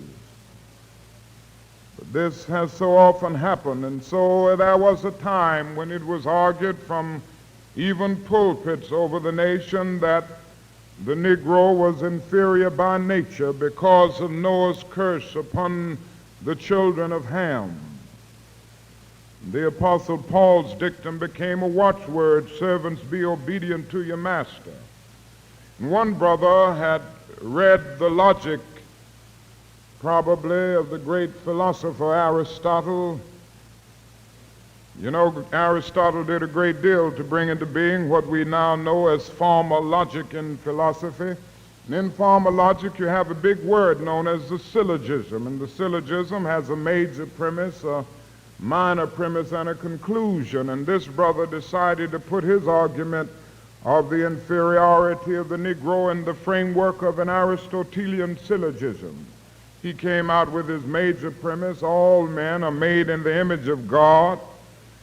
Then came his minor premise: God, as everybody knows, is not a Negro, therefore the Negro is not a man. This was the kind of reasoning that he came up with. And this existed for a long time. Now, I think by and large people have gotten away from these biblical and religious arguments. Of course, not altogether, because I read just the other day that one of our white brothers down in Mississippi said that God was a charter member of the White Citizens Council. But on the whole, I think we've gotten away from this. Now the arguments are placed on cultural and subtle sociological grounds. The Negro is not culturally ready for integration, they argue. And then they go on to say the Negro, if you integrate the schools and other areas of life, the Negro will pull the white race back a generation. And then comes the other argument: the Negro is a criminal, you see. He has the highest crime rate in any city. And the arguments go on ad infinitum. The individuals who project these arguments never go on to say, if there are lagging standards in the Negro community, and there certainly are. They lag because of segregation and discrimination. Criminal responses are environmental and not racial. Economic deprivation, social isolation, poverty, and ignorance breed crime, whatever the racial group may be. And it is a torturous logic to use the tragic results of segregation as an argument for the continuation of it. It is necessary to go back to the causal root.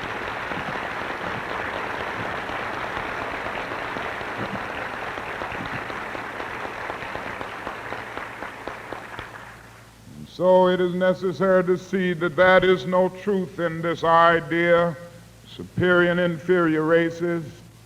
We have too many individual examples to refute it.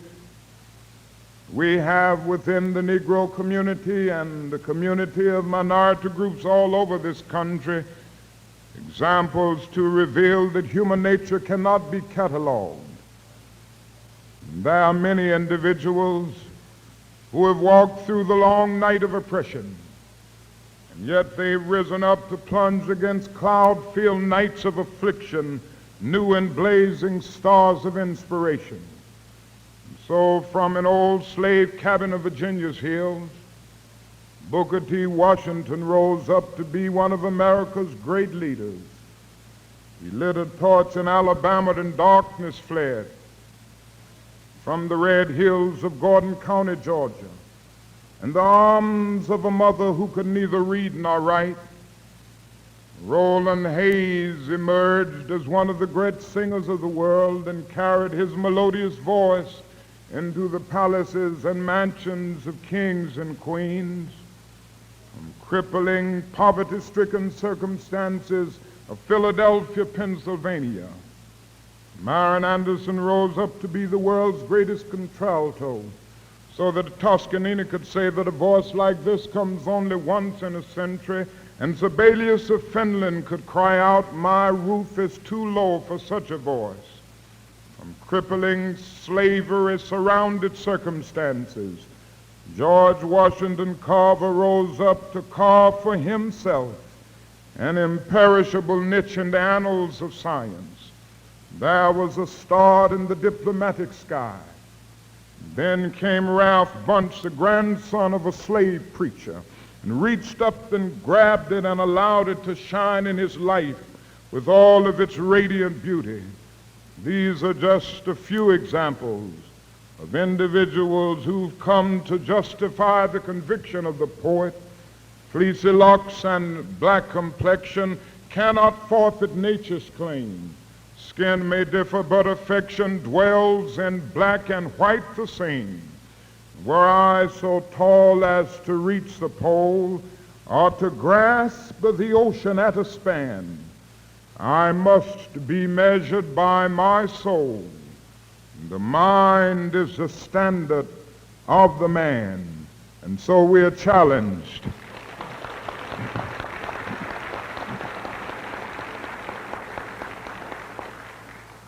So we're challenged to get rid of the notion once and for all that there are superior and inferior races. Now, in order to do all of this, it is necessary to move out of the ideational realm into the arena of action. If the American dream is to become a reality, we must see the necessity of developing massive action programs to get rid of the last vestiges of segregation and discrimination. We must see the immorality of segregation. We must have a world perspective. We must get rid of the notion of superior and inferior races. But after we have done these ideological jobs, we've got to move into the arena of action to make them real and to implement them. This problem will not work itself out. If it is to be solved, men of goodwill must get together and work to solve it. Now we've got to get rid of two false notions that continue to get around our society. These notions are disseminated all around. They are myths that must be refuted. If we are to develop a powerful action program, one is the myth of time. You've heard this. It is the idea that only time can solve the problem. And there are still those who criticize those of us who are on the front lines of battle, so to speak, and our allies in the white community. They say you're pushing things too fast. They say you ought to cool off and just wait on time. Just be nice and patient and continue to pray, and in 100 or 200 years the problem will work itself out. We still hear this myth of time. I think that is an answer to this myth. It is that time is neutral. It can be used either constructively or destructively. And I am absolutely convinced, my friends, that the forces of ill will in our nation, the extreme rightists of our nation, the forces committed to negative ends of our nation, have used time much more effectively than the forces of goodwill. And it may well be that we will have to repent in this generation, not merely for the vitriolic words and the violent actions of the bad people who will bomb a church in Birmingham, Alabama, but for the appalling silence and indifference of the good people who sit around and say, wait on time. Somewhere we must come to see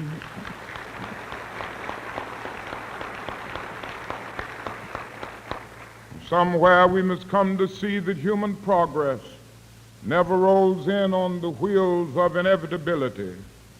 It comes through the tireless efforts and the persistent work of dedicated individuals who are willing to be co-workers with God, and without this hard work, time itself becomes an ally of the primitive forces of irrational emotionalism and social stagnation. We must help time and realize that the time is always ripe to do right. Now, the other myth that gets around a great deal, it's all over, and I'm sorry to say that it's even in California. It's the notion that you can't solve the problems that we face in housing or in civil rights generally through legislation.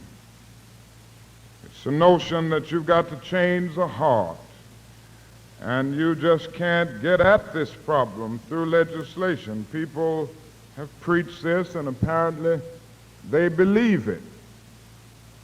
Now, I'm a preacher, and I believe firmly in the new birth. I preach Sunday after Sunday about repentance and conversion. I major in heart-changing business. This is my work, and I believe in changing the heart. I think that's so important, and I preach about it all the time. And I do think if we're going to ultimately solve the problem of human relations, we've got to change the heart, and we've got to bring men and women to the point that they are not only obedient to that which can be enforced by the law, but that they rise to the majestic heights of being obedient to the unenforceable. I realize all of this. But after saying this, I think it's necessary to point out the other side. It may be true that morality cannot be legislated, but behavior can be regulated. It may be true that the law can't change the heart, but it can restrain the heartless. It may be true that the law can make a man love me, but it can restrain him from lynching me, and I think that's pretty important also.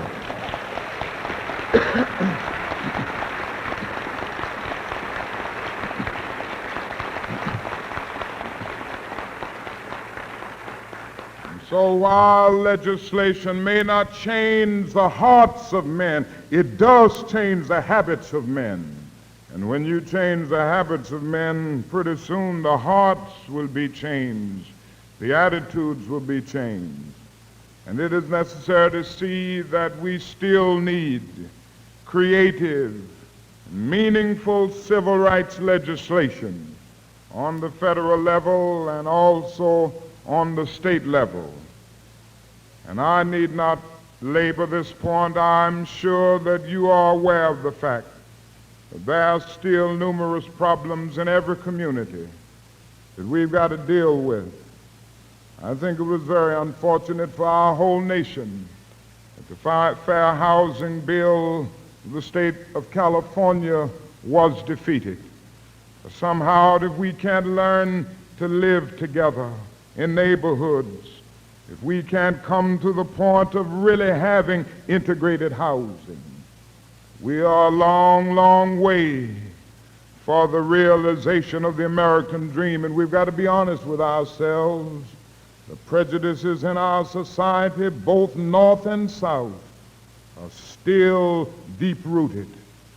And we must not overlook the fact that that is a need to work through massive action programs and educational channels to remove these prejudices all over our land. Now, in this action program, I want to mention briefly the need to support the effort to gain the right to vote for Negroes all over this land, but particularly in the South and the Black Belt counties. As you know, we are working now in Selma, Alabama, getting ready to move in other Black Belt counties all over that state. And oh, if I would tell you some of the experiences that we've had, you would hardly believe it. In trying to do the simple thing of getting registered in order to vote as a citizen. In Dallas County, there are 15,125 Negroes of voting age. Only about 325 are registered. There are 14,000 white persons of voting age. 9,420 some odd are registered. This is a glaring pattern of discrimination. When a white person goes down to register, he's automatically registered. When a Negro goes to register, he confronts complex literacy tests with questions that a PhD in any field or a person with a law degree from the best law schools of our nation couldn't answer, to the even more difficult question of how many bubbles do you find in a bar of soap, and they tell me they ask questions like that occasionally. And this is tragic indeed. I was going over the examination that is given to Negroes in Selma just a few days ago, and I say to you very honestly that I don't believe Chief Justice Warren could pass that test. It is just that absurd, and it is just that complex, that complicated.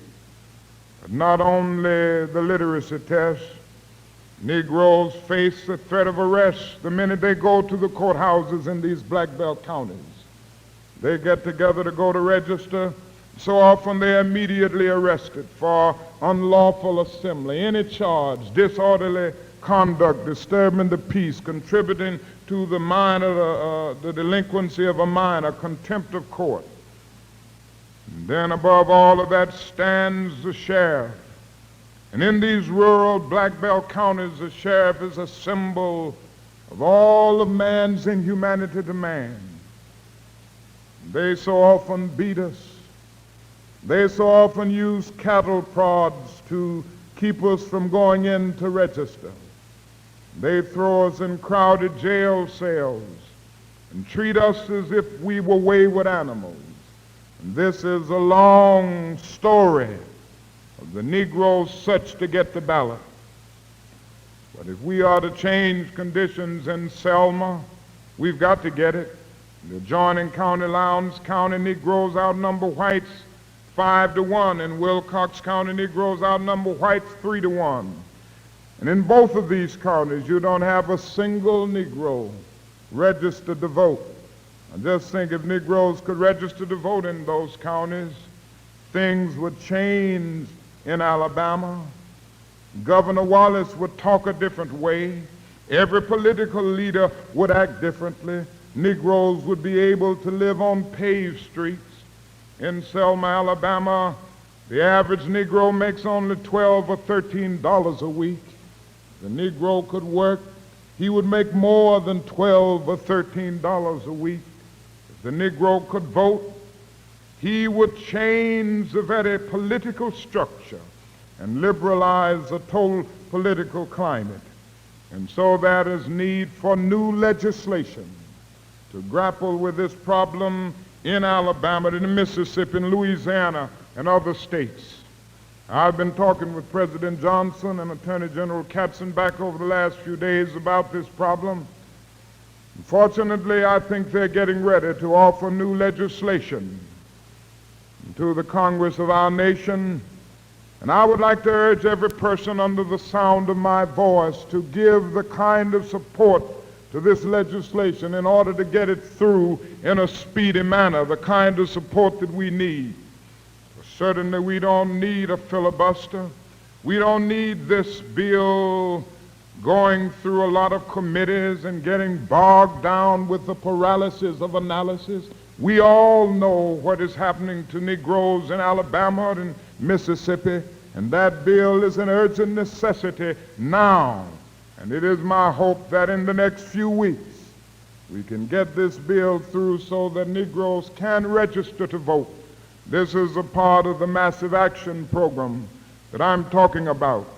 Now let me say just a thing about the economic problem which we face, because this is so important. The Negro is still perishing on the lonely island of poverty in the midst of a vast ocean of material prosperity. My friends, that is nothing more dangerous than to develop a society in which a large segment of that society feels that it has no stake in that society. That is nothing more dangerous than produce people in any community who feel that they have nothing to lose. They have no jobs to go to. They have no decent homes to live in. These are the people that will riot. These are the people that will fail to listen to the pleas of nonviolence. And so in order to deal with a potential problem that can lead to social disruption, we've got to solve this problem of joblessness, this problem of unemployment, this problem of inadequate jobs when Negroes are employed. The problem is becoming more difficult today. We as a race, because of limited educational opportunities and because of a lack of apprenticeship training or denial of it, and outright discrimination, we've been limited to unskilled and semi-skilled labor by and large. And now, because of automation and cybernation, these are the jobs that are passing away now. And so we must have massive retraining programs. Industry must be benevolent enough to do some on-the-job training. We have been exactly 345 years behind in America because of the legacy of slavery and segregation. And we realize this. And in order to atone for the injustices and the indignities that Negroes have faced all of these years, I think that labor and industry and the government must go out of the way to try to provide opportunities for Negroes to be able to catch up and move into the mainstream of American life. And this is an opportunity.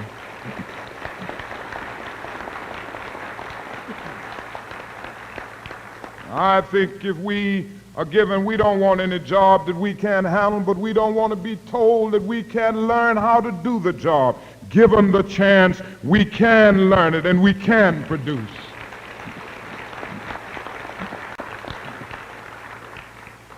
The other thing is we've got to stand up on the question of the administration of justice. Just this morning, Judge Cox, a federal judge in Mississippi, dismissed the felonious charges against the men who had been indicted for the brutal murder of 3 civil rights workers down in Mississippi. Oh, how shameful this is. Mississippi continues to destroy the image of our nation. Mississippi continues to make it clear that the life of a Negro means absolutely nothing. Mississippi continues to engage in the most tragic miscarriage of justice. When this came across the wire services this morning, I said to myself, how long will the people of goodwill of America continue to allow this kind of thing to take place in our country? How long will the federal government continue to allow Mississippi to trample over the rights of its Negro citizens with iron feet of oppression and injustice? And I think the time has come now for all of us to get together in a sort of grand alliance to try to prod the conscience of the business community of Mississippi. I think the time has come now, since Mississippi doesn't plan to do right, to bring about the kind of economic pressure on that state that will cause the business and industrial leaders to see that if they are going to get new industries there, they've got to do something about the rights of Negroes. In other words, I think the hour has come for an economic boycott of Mississippi products in order to see it.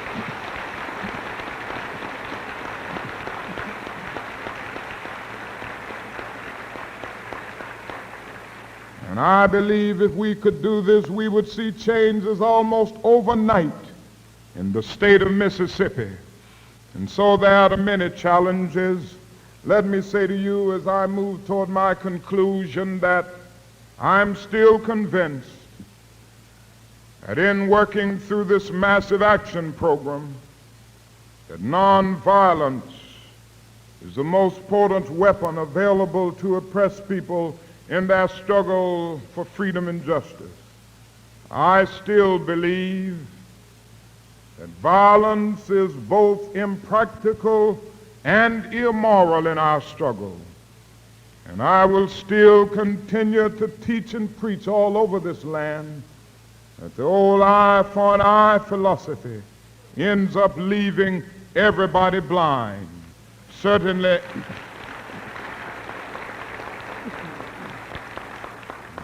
we must work passionately and unrelentingly for first-class citizenship. We can't let up. But I'm more convinced than ever before that we must not use second-class methods to gain it. And I believe if the Negro succumbs to the temptation of using violence in his struggle, unborn generations will be the recipients of a long and desolate night of bitterness, and our chief legacy to the future will be an endless reign of meaningless chaos. But thank God that is another way, a way as old as the insights of Jesus of Nazareth, and as modern as the techniques of Mohandas K. Gandhi. And I believe by mobilizing ourselves into mass nonviolent action, we can rise from dark yesterdays into bright tomorrows. And more than ever, I'm also convinced that love is the answer. Hatred, again, is the cancer which destroys the hater as well as the hated. Many of the psychiatrists and psychologists are telling us now that many of the strange things that happen in the subconscious, many of the inner conflicts are rooted in hate. And they are saying, love or perish.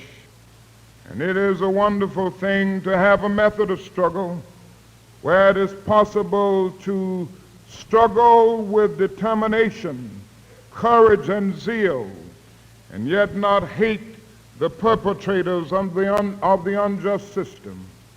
And so, however difficult it has been in our best moments, we have been able to stand before our most violent oppressions and say in substance, we will match your capacity to inflict suffering by our capacity to endure suffering. We will meet your physical force with soul force. Do to us what you will, and we will still love you. We cannot in all good conscience obey your unjust laws, because non-cooperation with evil is as much a moral obligation as is cooperation with good. And so throw us in jail, and as difficult as it is, we will still love you. Yes, threaten our children and bomb our homes, and we will still love you. Send your hooded perpetrators of violence into our communities at the midnight hours and drag us out on some wayside road and beat us and leave us half dead. And as difficult as it is, we will still love you. But be ye assured that we will wear you down by our capacity to suffer. And one day we will win our freedom. But we will not only win freedom for ourselves, we will so appeal to your heart and your conscience that we will win you in the process. And our victory will be a double victory. This is a nonviolent message, and it will also help us to go into the new age which is emerging with the right attitude. We will not go in to rise from a position of disadvantage to one of advantage, thereby subverting justice. We will not substitute one tyranny for another, but we will know that a doctrine of black supremacy is as evil as a doctrine of white supremacy, and that God is not interested merely in the freedom of black men and brown men and yellow men, but God is interested in the freedom of the whole human race and the creation of a society where all men will live together as brothers, and every man will respect the dignity and the worth of human personality. And so by working this way, I believe that we will be able to build that better nation and reach that brighter day. And may I say to you that I believe somehow that we will get there. I still have faith in America, and I still love America, and I believe that in spite of the difficulties ahead, we are going to solve this problem. Oh, I know that before the victory is won, some of us will have to get scarred up a bit. Before the victory for brotherhood is won, some more will be thrown into crowded and depressing jail cells. Before the victory is won, some more will be called bad names. Some will be called Reds and Communists simply because they believe in the brotherhood of man. Before the victory is won, somebody else, maybe like a Medgar Evers, will have to face physical death. Physical death is the price that some must pay to free their white brothers and their children from a permanent death of the spirit. Then nothing can be more redemptive. And so I believe firmly that in spite of the difficulties, in spite of the frustrating moments, and we still have them, in spite of the tensions of this hour, we will realize the American dream. And I believe this because the arc of the moral universe is long, but it bends toward justice. We will solve this problem because Carlyle is right. No lie can live forever. We will solve this problem because William Cullen Bryant is right. Truth-crushed earth will rise again. We will get there because there is something in the very structure of the cosmos which justifies James Russell Lowell in saying, truth forever on the scaffold, wrong forever on the throne. Yet that scaffold sways the future, and behind the dim unknown standeth God within the shadow, keeping watch above his own. With this faith, we will be able to hew out of the mountain of despair a stone of hope. With this faith, we will be able to transform the jangling discords of our nation into a beautiful symphony of brotherhood. With this faith, we will be able to speed up the day In the words of prophecy, every valley shall be exalted, and every mountain and hill shall be made low. The rough places will be made plain, and the crooked places straight. And the glory of the Lord shall be revealed, and all flesh shall see it together. This will be a great day. This will be that glad day, as I've said so often, when all of God's children, Jews and Gentiles, black men and white men, Protestants and Catholics, will be able to join hands and sing in the words of the old Negro spiritual, free at last, free at last. Thank God Almighty, we are free at last.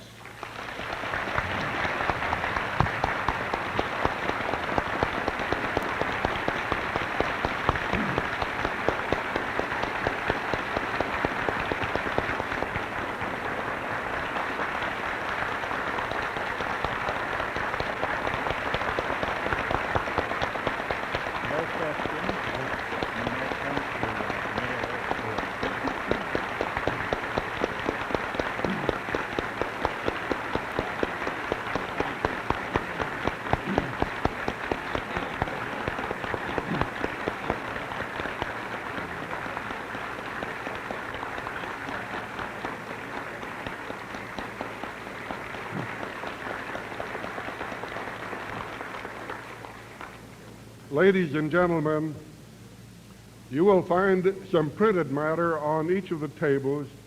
I commend it to you, and I hope you will take it with you and study it.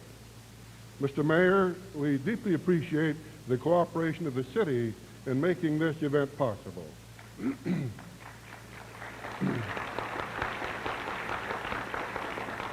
Dr. King, there is no need for me to explain to you how well your message has been received by this audience. Now, ladies and gentlemen, as we adjourn, will you all please rise once more and give this man another ovation?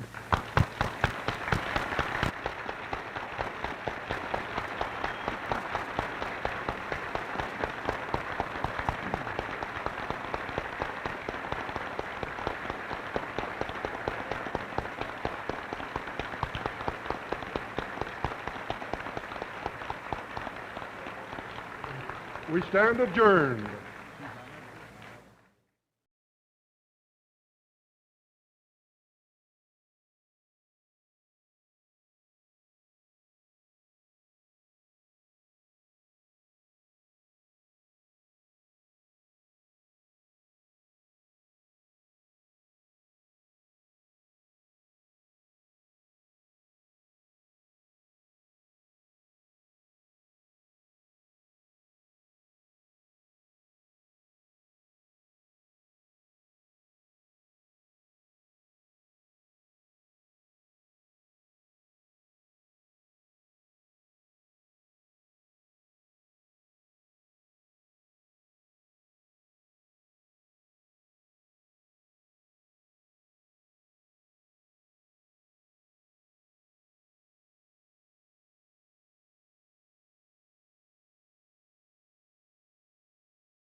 My name is Joel Boxer, and as chairman of the Speakers Program for ASUCLA, I'd like to welcome you to what I believe must be the largest program in the Speakers Program's history. This time I would like to thank Administrative Vice President-elect Dave Clark, who made this program possible. To also introduce on our platform the Reverend G. Marshall Collins, Executive Director of the Western Christian Leadership Conference, on my right.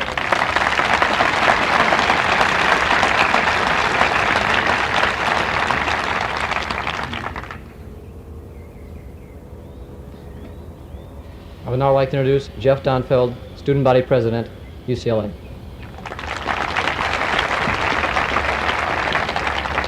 Thank you, Joel, Dr. Murphy, Dr. King. The nature of our speaker this afternoon affords a representative from student government to make a most obvious reminder. Tomorrow is the ASUCLA elections. Get out and vote. This program, as Joel mentioned, is being made possible through the joint efforts and cooperation of your student government and our administration, specifically Dr. Charles Young and Dr. Franklin Murphy, and I wish to thank them very much for this opportunity. A man who I have gotten to know quite well this past year, and indeed greatly admire, is our Chancellor, Dr. Murphy. Dr. Murphy will now introduce our most distinguished guest, Dr. Murphy.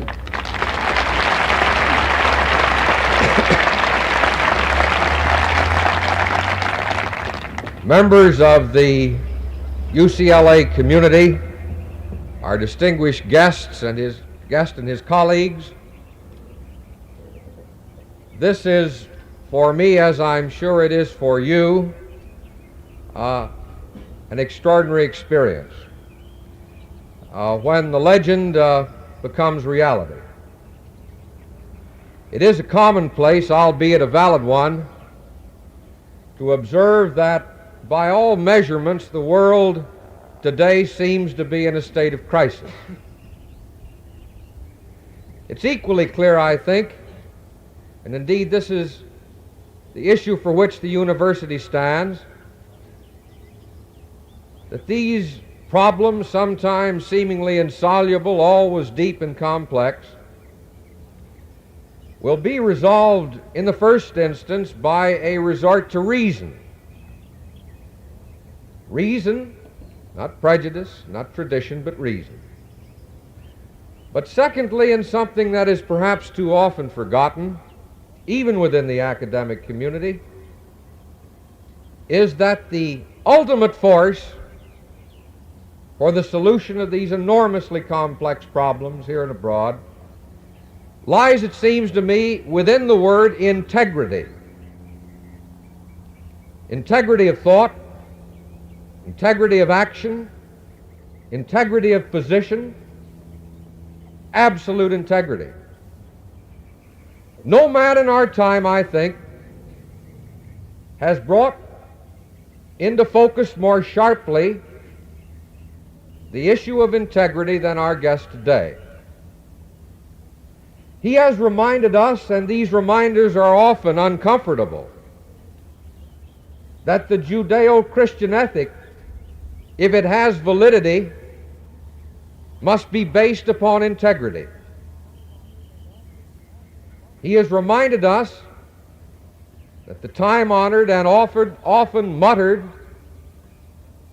benchmarks of our Constitution and Bill of Rights are without meaning unless they are infused with integrity. Ladies and gentlemen, not only one of the great men of our times, but the symbol of the most important of all issues, the real and visible symbol of integrity, your speaker today, Dr. Martin Luther King.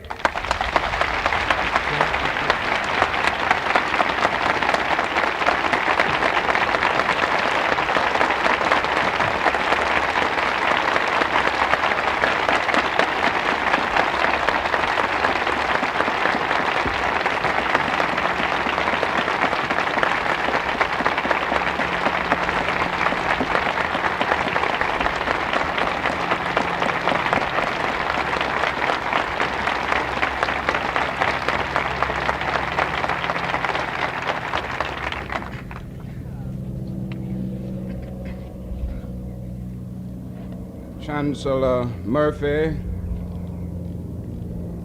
platform associates, members of the faculty and members of the student body of this great institution of learning, ladies and gentlemen. I need not pause to say how very delighted and honored I am to be with you today and to be a part of your lecture series.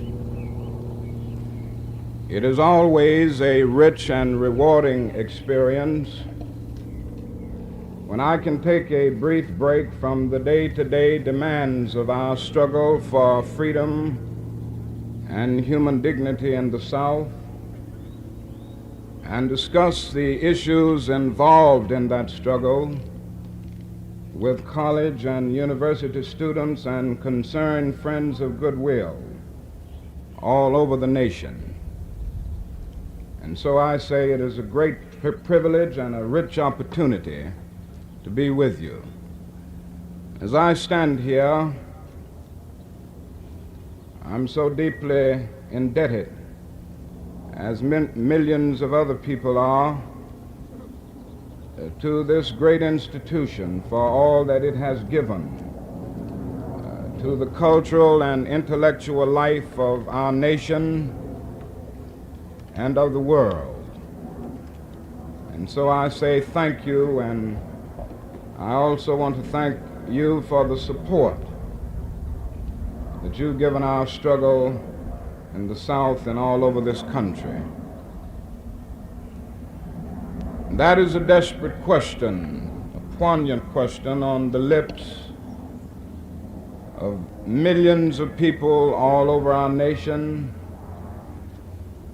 and all over the world. I get it almost every day. It is a question of whether we are making any real progress in the area of race relations. And so I want to try to answer that question and deal with many of the issues involved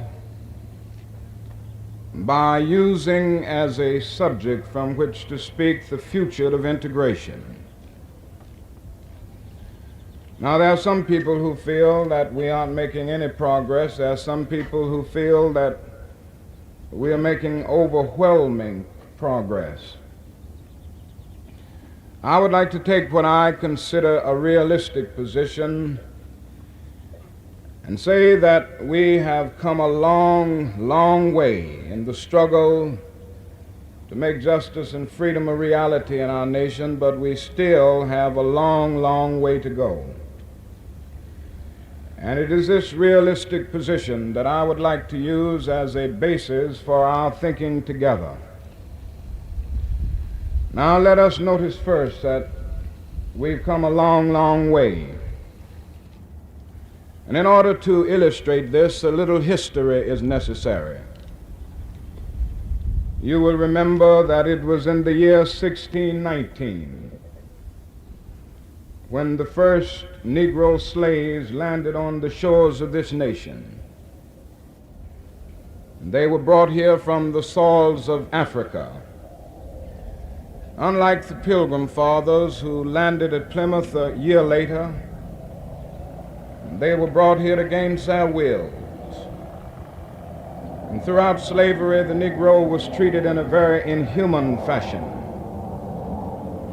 He was a thing to be used, not a person to be respected. The famous Dred Scott decision of 1857 well illustrated the status of the Negro during slavery. For in this decision, the Supreme Court of our nation said in substance that the Negro is not a citizen of the United States, he is merely property, subject to the dictates of his own. And it went on to say that the Negro has no rights that the white man is bound to respect. And as slavery grew and developed, it became necessary to give some justification for it. It seems to be a fact of life that human beings cannot continue to do wrong without eventually reaching out for some thin rationalization to clothe an obvious wrong in the beautiful garments of righteousness. And this is exactly what happened during the period of slavery. Even religion and the Bible were misused in order to justify slavery and crystallize the patterns of the status quo. And so from some pulpits it was argued that the Negro was inferior by nature because of Noah's curse upon the children of Ham. And then the Apostle Paul's dictum became a watchword: servants, be obedient to your master. And then one brother had probably read the logic of the great philosopher Aristotle. You know, Aristotle did a great deal to bring into being what we now know as formal logic in philosophy. And in formal logic, there's a big word called a syllogism, which has a major premise, a minor premise, and a conclusion. And so this brother decided to put his argument for the inferiority of the Negro in the framework of an Aristotelian syllogism. He came out with his major premise: all men are made in the image of God. Then came his minor premise: God, as everybody knows, is not a Negro, therefore the Negro is not a man. This was the kind of reasoning that prevailed. Or living with the conditions of slavery and then later segregation, many Negroes lost faith in themselves, and many came to feel that perhaps they were inferior. Perhaps they were less than human. But then something happened to the Negro. Circumstances made it possible and necessary for him to travel more. The coming of the automobile, the upheavals of 2 world wars, the Great Depression. And so his rural plantation background gradually gave way to urban industrial life. Even his economic life was gradually rising through the growth of industry. The influence of organized labor expanded educational opportunities. And even his cultural life was rising through the steady decline of crippling illiteracy.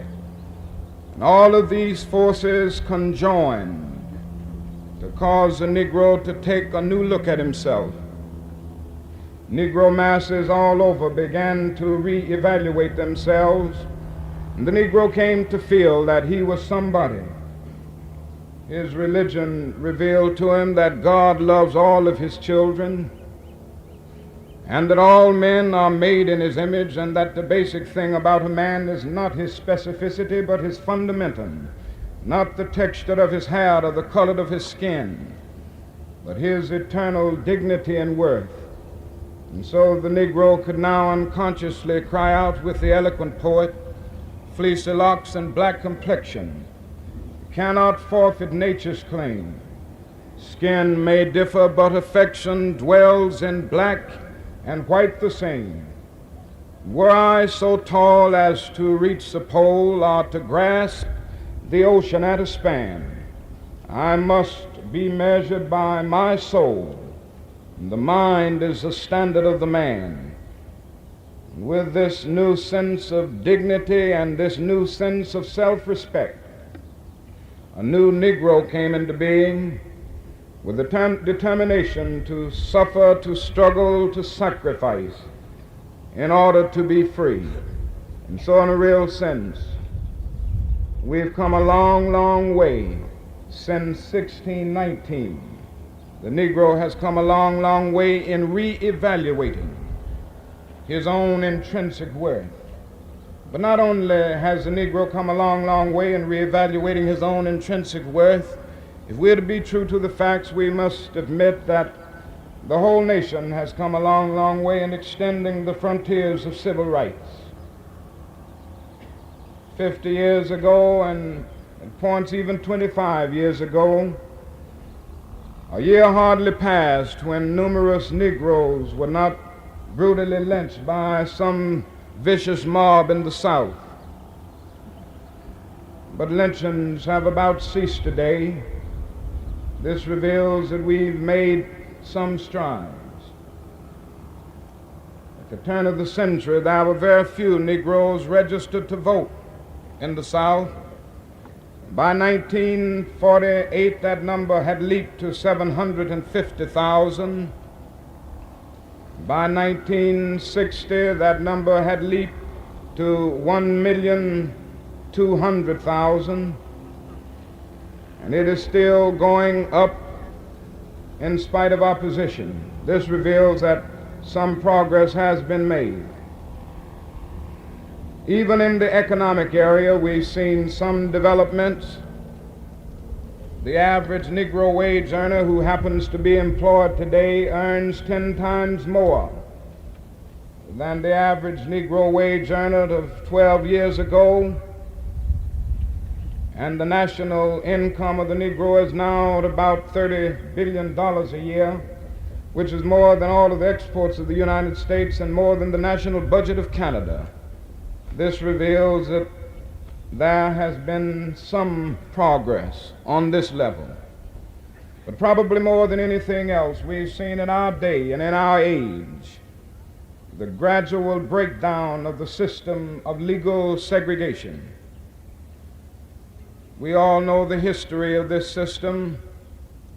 It had its legal beginning in 1896, when the Supreme Court of the nation rendered what was known as the Plessy versus Ferguson decision, establishing the doctrine of separate but equal as the law of the land. And we all know what happened as a result of the Plessy doctrine. There was always a strict enforcement of the separate, without the slightest intention to abide by the equal. The Negro ended up being plunged into the abyss of exploitation, where he experienced the bleakness of nagging injustice. But then in 1954, the Supreme Court of our nation examined the legal body of segregation and on May 17th pronounced it constitutionally dead. It said in substance that the old Plessy doctrine must go, that separate facilities are inherently unequal, and that to segregate a child on the basis of his race is to deny that child equal protection of the law. And so since surrendering of that decision, we've seen numerous developments in our country. Then along with this, almost 10 years later, our nation passed a comprehensive civil rights bill. It was passed on July 2nd, 1964, signed by President Johnson. And I'm happy to report that communities all across the South, even in the hardcore South, are complying with that civil rights bill, particularly the public accommodation section, with amazing good sense and reasonableness. This reveals that we are making some strides. And so, to put it figuratively in biblical language, we've broken loose from the Egypt of slavery. And we have moved through the wilderness of legal segregation, and now we stand on the border of the promised land of integration. And I'm absolutely convinced that the system of segregation is on its deathbed today, and the only thing uncertain about it is how costly the segregationists will make the funeral. We've come a long, long way since 1896. Now, this would be a wonderful place for me to end my speech. First, it would mean making a relatively short speech, and that would be a magnificent accomplishment for a Baptist preacher. Secondly, it would mean that the problem is about solved, and it would be a marvelous thing if speakers all over our country could talk about this problem in terms of a problem that once existed but that no longer has existence. But if I stop at this point, I will merely be stating a fact and not telling the truth. You see, a fact is merely the absence of contradiction, but truth is the presence of coherence. Truth is the relatedness of facts. Now, it's a fact that we've come a long, long way, but it isn't the whole truth. And I'm afraid if I stop at this point, I will leave you the victims of a dangerous optimism. If I stop at this point, I may send you away the victims of an illusion wrapped in superficiality. So in order to tell the truth, it is necessary to move on and say not only we've come a long, long way, but we have a long, long way to go before the problem of racial injustice is solved. I don't think I have to stay on this point too long. We need only turn on our televisions and open our newspapers and look around in our communities. And we know that no section of our country can boast of clean hands in the area of brotherhood. I mentioned the fact that lynchings have about ceased, but we must see the other side. Brutal murders are still taking place. Think of the 3 civil rights workers murdered in Mississippi last summer, and nothing has been done about it. In the state of Alabama, under the administration of Governor George Wallace, exactly 10 Negroes and their white supporters have been brutally murdered, and nobody has been convicted for a single murder. Churches are being burned and bombed, and in Mississippi it seems now that they have a new motto, not attend the church of your choice, but burn the church of your choice. Oh, how tragic this is. All of this reminds us that injustice still stalks the land, tragic the lawlessness we find in so many of its dimensions. Alabama is still a state. Mississippi is still a state. Louisiana, and I could go right on, where murder is a sort of favorite pastime. A reign of terror, the Klan continues its ugly activities. All of this comes to remind us that we have a long, long way to go. I mentioned the fact that we had made some strides in the area of voter registration. We now have a little more than 2 million Negroes registered in the South. Now that looks fairly well, but when you think of the fact that there are still a little more than 10 million Negroes who still live in the South, about 6 million are of voting age, and only about 2 million registered, which means there are 4 million Negroes in the South who are not registered to vote. And it isn't only because of apathy, a lack of motivation. In so many instances, as Selma continues to remind us, Negroes cannot register and they cannot vote. All types of conniving methods are still being used to keep Negroes from becoming registered voters. They face intimidation when they go to the courthouses. They are harassed. They face economic reprisals. I was in Selma just last week, only to discover that a few more than 200 Negroes have been fired from their jobs simply because they went down to the courthouse to register and vote. Most of them are heads of households. And think of the little children who will go hungry. Think of the wives, the mothers who will go hungry, and who will not have the basic necessities of life simply because they wanted to register and vote, something that is sacred in our great nation and in our democratic government. This reminds us that we have a long, long way to go. And then the complex literacy tests are still being given. The other day I studied the one they give in Alabama very thoroughly. And I'm absolutely convinced that Chief Justice Warren would flunk it in the first minute of picking it up.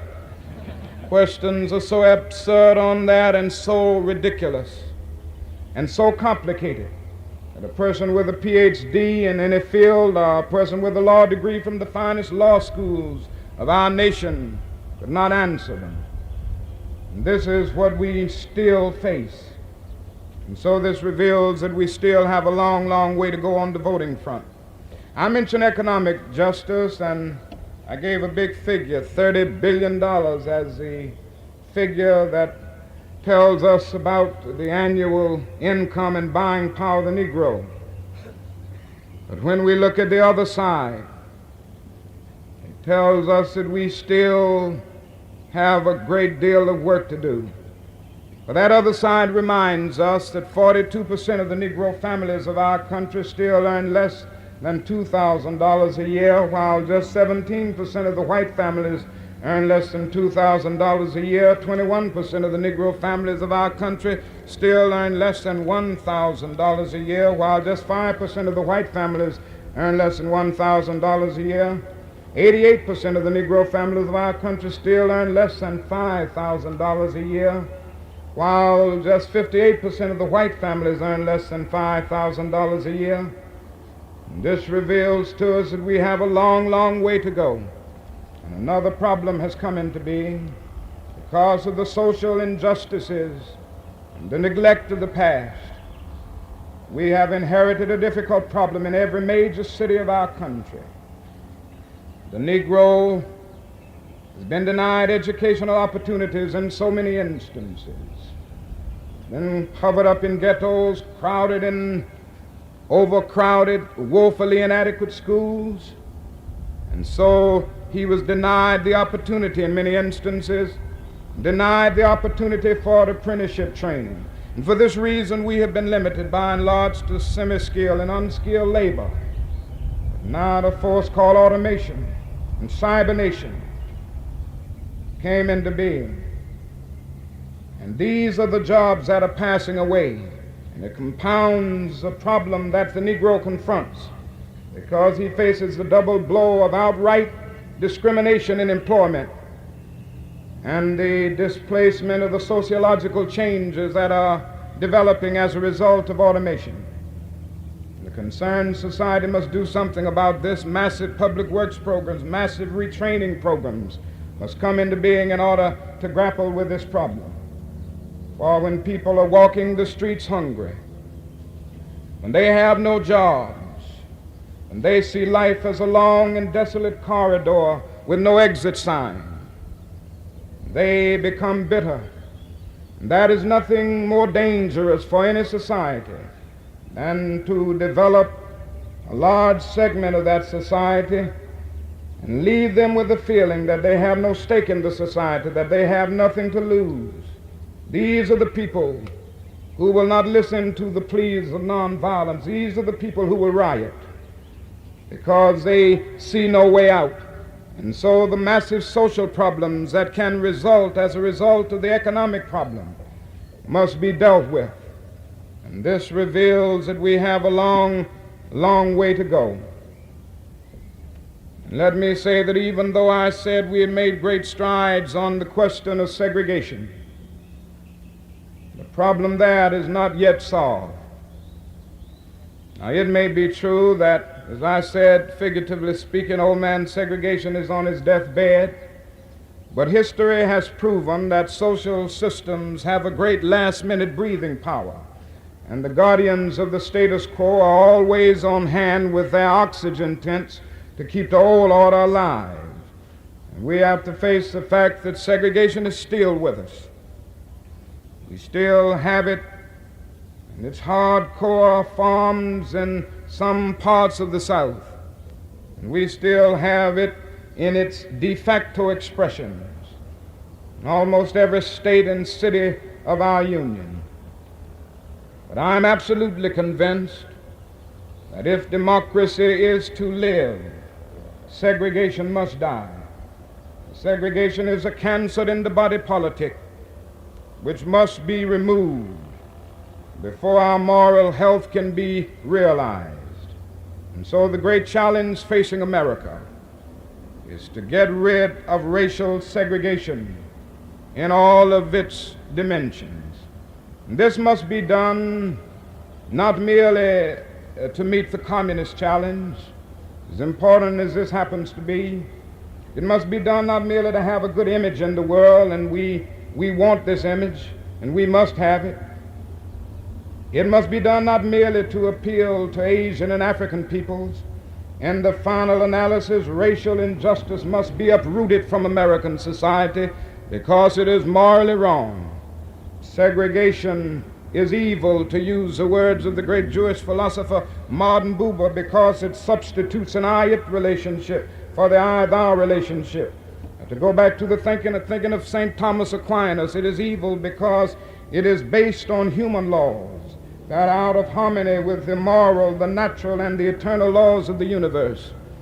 Somewhere the Protestant theologian Paul Tillich has said that sin is separation. What is racial segregation but an existential expression of man's tragic estrangement, his awful separation, his terrible sinfulness? And so we must solve this problem, not merely because it is diplomatically expedient, but because it is morally compelling. This is the great challenge facing America. Now, in order to do it, in order to solve the problem, we've got to develop massive action programs all over the nation. This problem will not work itself out. We must work at it on a day-to-day and hour-to-hour basis. Now, to develop this kind of action program, we've got to get rid of one or two myths that are constantly disseminated around our nation. One is the myth of time. Now, you've heard this, I'm sure. There are those people who contend that only time can solve the problem. And they say to the Negro and his allies in the white community, just be patient, don't push things too fast, and if you wait 100 or 200 years, time will work it out. But I think there's an answer to this myth, and it is that time is neutral. It can be used either constructively or destructively. And I hate to say that I'm absolutely convinced that the forces of ill will of our nation, the forces committed to negative ends of our nation, the extreme righters of our nation, have often used time much more effectively than the people and the forces of goodwill. And it may well be that we will have to repent in this generation, not merely for the vitriolic words and the violent actions of the bad people who will bomb a church in Birmingham, Alabama, but also for the appalling silence and indifference of the good people who sit around and say, wait on time. Somewhere we must come to see that human progress never rolls in on the wheels of inevitability. It comes through the tireless efforts and the persistent work of dedicated individuals who are willing to be co-workers with God, and without this hard work, time itself becomes an ally of the primitive forces of social stagnation. And so we must help time, and we must realize that the time is always right to do right. Now that is another notion that gets around a great deal. It is the idea that legislation really doesn't have a role to play. It can't really solve the problem. You've got to change the heart. We hear this all over the country, that you've got to change the heart, and you can't change it through legislation. Well, I would say that there may be some truth in this, that you can't change the heart through legislation at that moment. I may go along with that argument. But I would have to go on to say it may be true that you can't legislate integration, but you can legislate desegregation. It may be true that morality cannot be legislated, but behavior can be regulated. It may be true that the law cannot change the heart, but it can restrain the heartless. It may be true that the law can make a man love me, but it can restrain him from lynching me, and I think that's pretty important also.